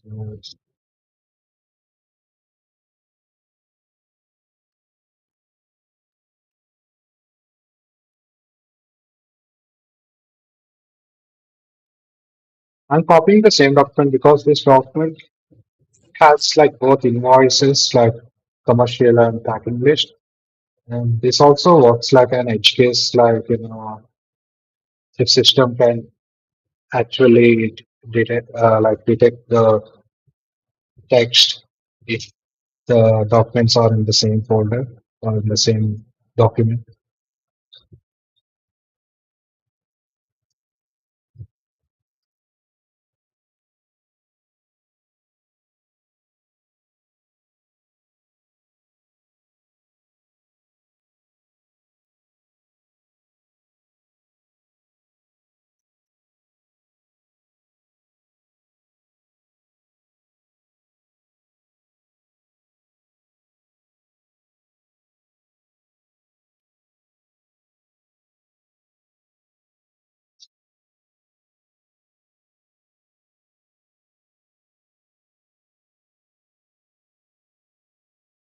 Okay, finally we did it. It's working. So it generated the PDF, and you can see well formatted, clean, BOL document here with all the details, like even like minute details. The numbers, like the total value, weight, and like all the details are structured in the document. So cool, like we did it, like it's working on production. Uh, that's it, guys. Let me show you like small thing, like let's start out our slot mission, like our front end slot mission, and let's ask it like, uh, okay, I'll just like dictate it. Okay, Cloud, everything is working fine, and I can generate PDF in production as well. Good work.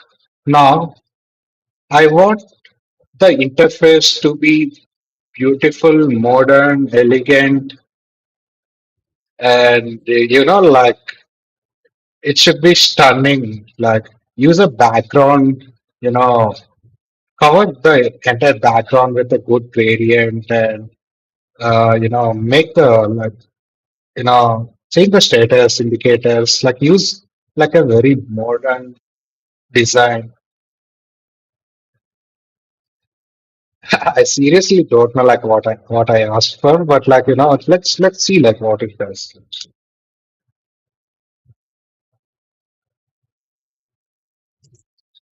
Because like I don't like this is like very basic interface. Like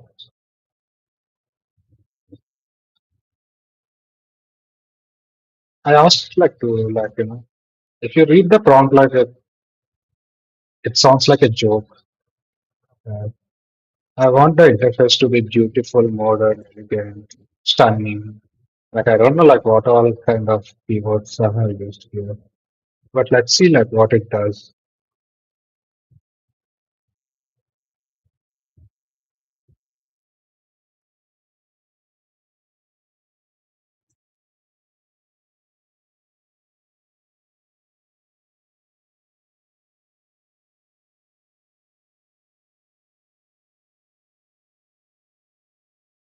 If you're a designer, like you will have a better grip because you guys know like what you're doing. I'm too lazy to design, so I just like some keywords in the prompt. We'll see like what it will generate.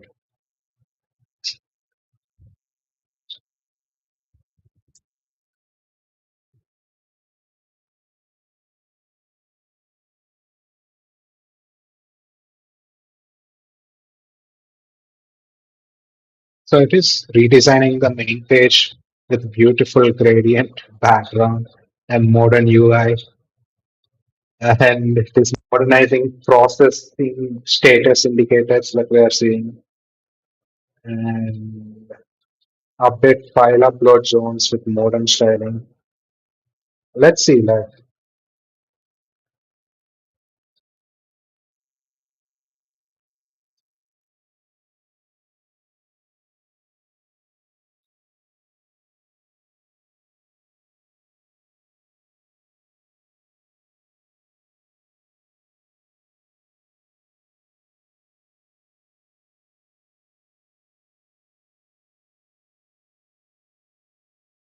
So here, like for me, it took like it's almost like our stream is like it took like 4 hours because like I did everything from scratch and like I explained each and everything what I'm doing and all that stuff. So it's a very comprehensive stream.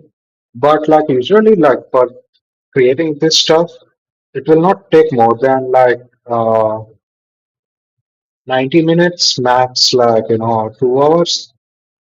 You'll get a complete like finished product MVP.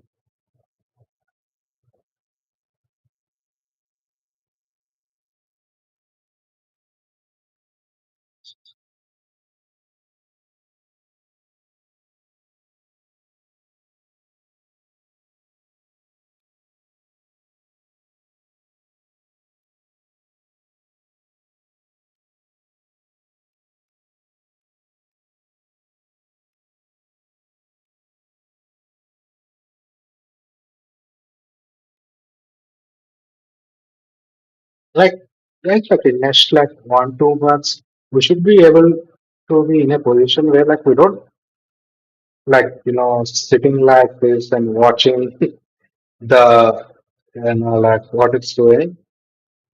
We should have like parallel agent setup and like automate everything, every triggers with hooks and all that stuff. Quite we should be in that position where we're gonna spin up like at least 2 to 3 MVPs per day with launch. I mean, once we once we launch it, once we deploy it on Vercel, like we'll be launching automatically, programmatically on product launch, product hunt, and then it will automatically create marketing ad campaigns, which intelligent campaigns, like where it will like create campaigns, take feedback, collect the data, analyze it, and optimize the campaigns. So all these things like we can do it like so it finished the UI. Let's see like how it looks.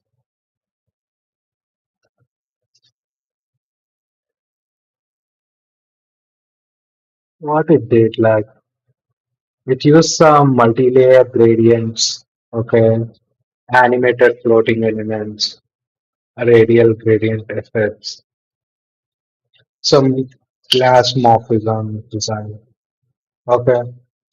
Some some buzzwords it is using. We'll see like how good it is. Okay. Wow. Like let's see. Hmm. This is not bad. This is seriously not bad. Like it's one shotted, like turn the interface from this to this. Now it looks little premium. You always like as a PM, like you should have a taste. And I say like fuck the taste. No one gives a shit about taste. I mean, like people are saying like in the age of AI, like you need to have a taste and all that for and taste and feel for the product. Guys, like LLMs have a better taste than you. I mean, like you have a taste, like you have a good taste now. You will instruct the LLM, it will create something according to your taste.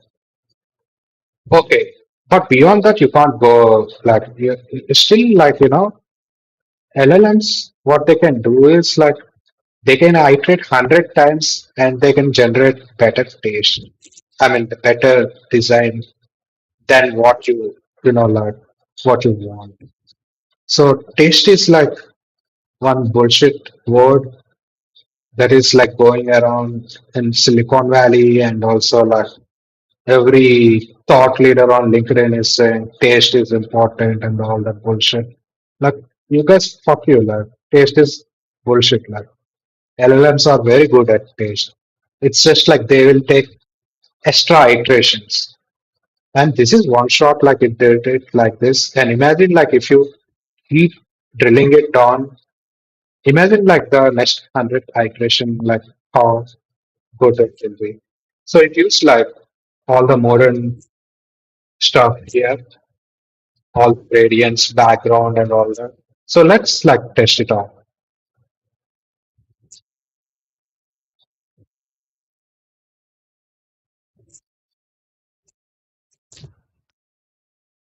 See, the animations are good. I like it.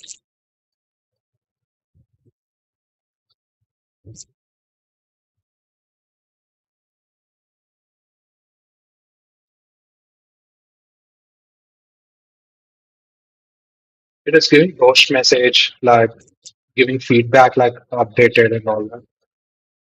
Now let's click this button. Wow, processing your documents, and it has a progress bar here. It has like step by step flow, and it is updating the progress. It has like step 7 steps.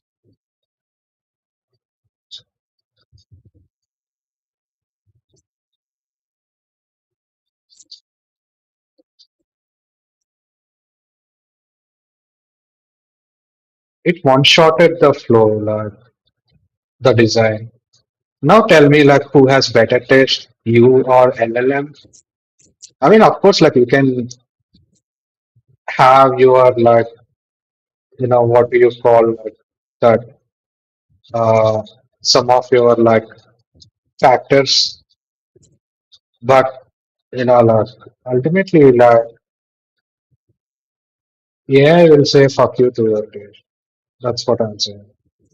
So cool, like we have like fully functional product MVP built uh in 4 hours here, but like it will be built in 2 hours, like if I just work on my own. Uh, and there's a BOL document generated. See, like there's no overflowing of the text or anything, like it's properly like just like a mid-level developer in a good startup company. That's the standard here. And look at the interface.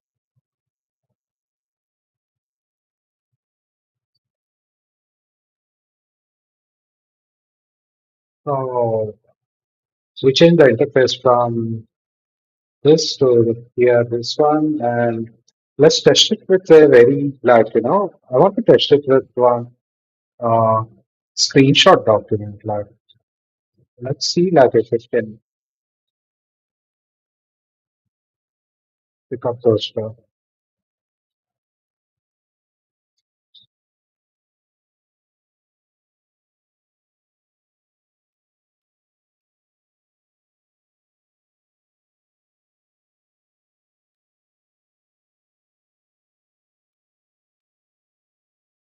Okay,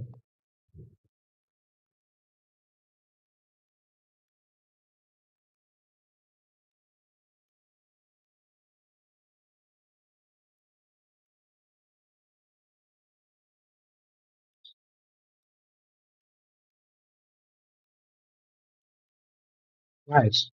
Let's see like it captured all the details. That's cool. So I updated a document which is like a just like a screenshot of a document, and it extracted all the text and processed with LLM to create this document. So we have built a very sophisticated, bill of lading generator here, where it uses Mistral OCR AI and also OpenAI LLM. We have gone through all the process, right from like planning the stuff. I mean, like you know, right from planning to execution. So we are successfully automated a part of the workflow, which is like which costs around like uh,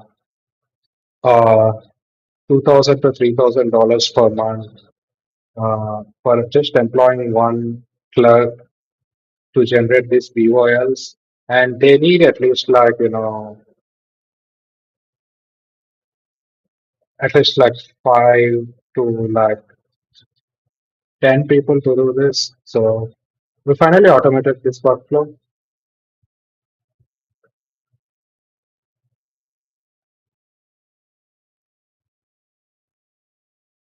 and you can check it out, guys.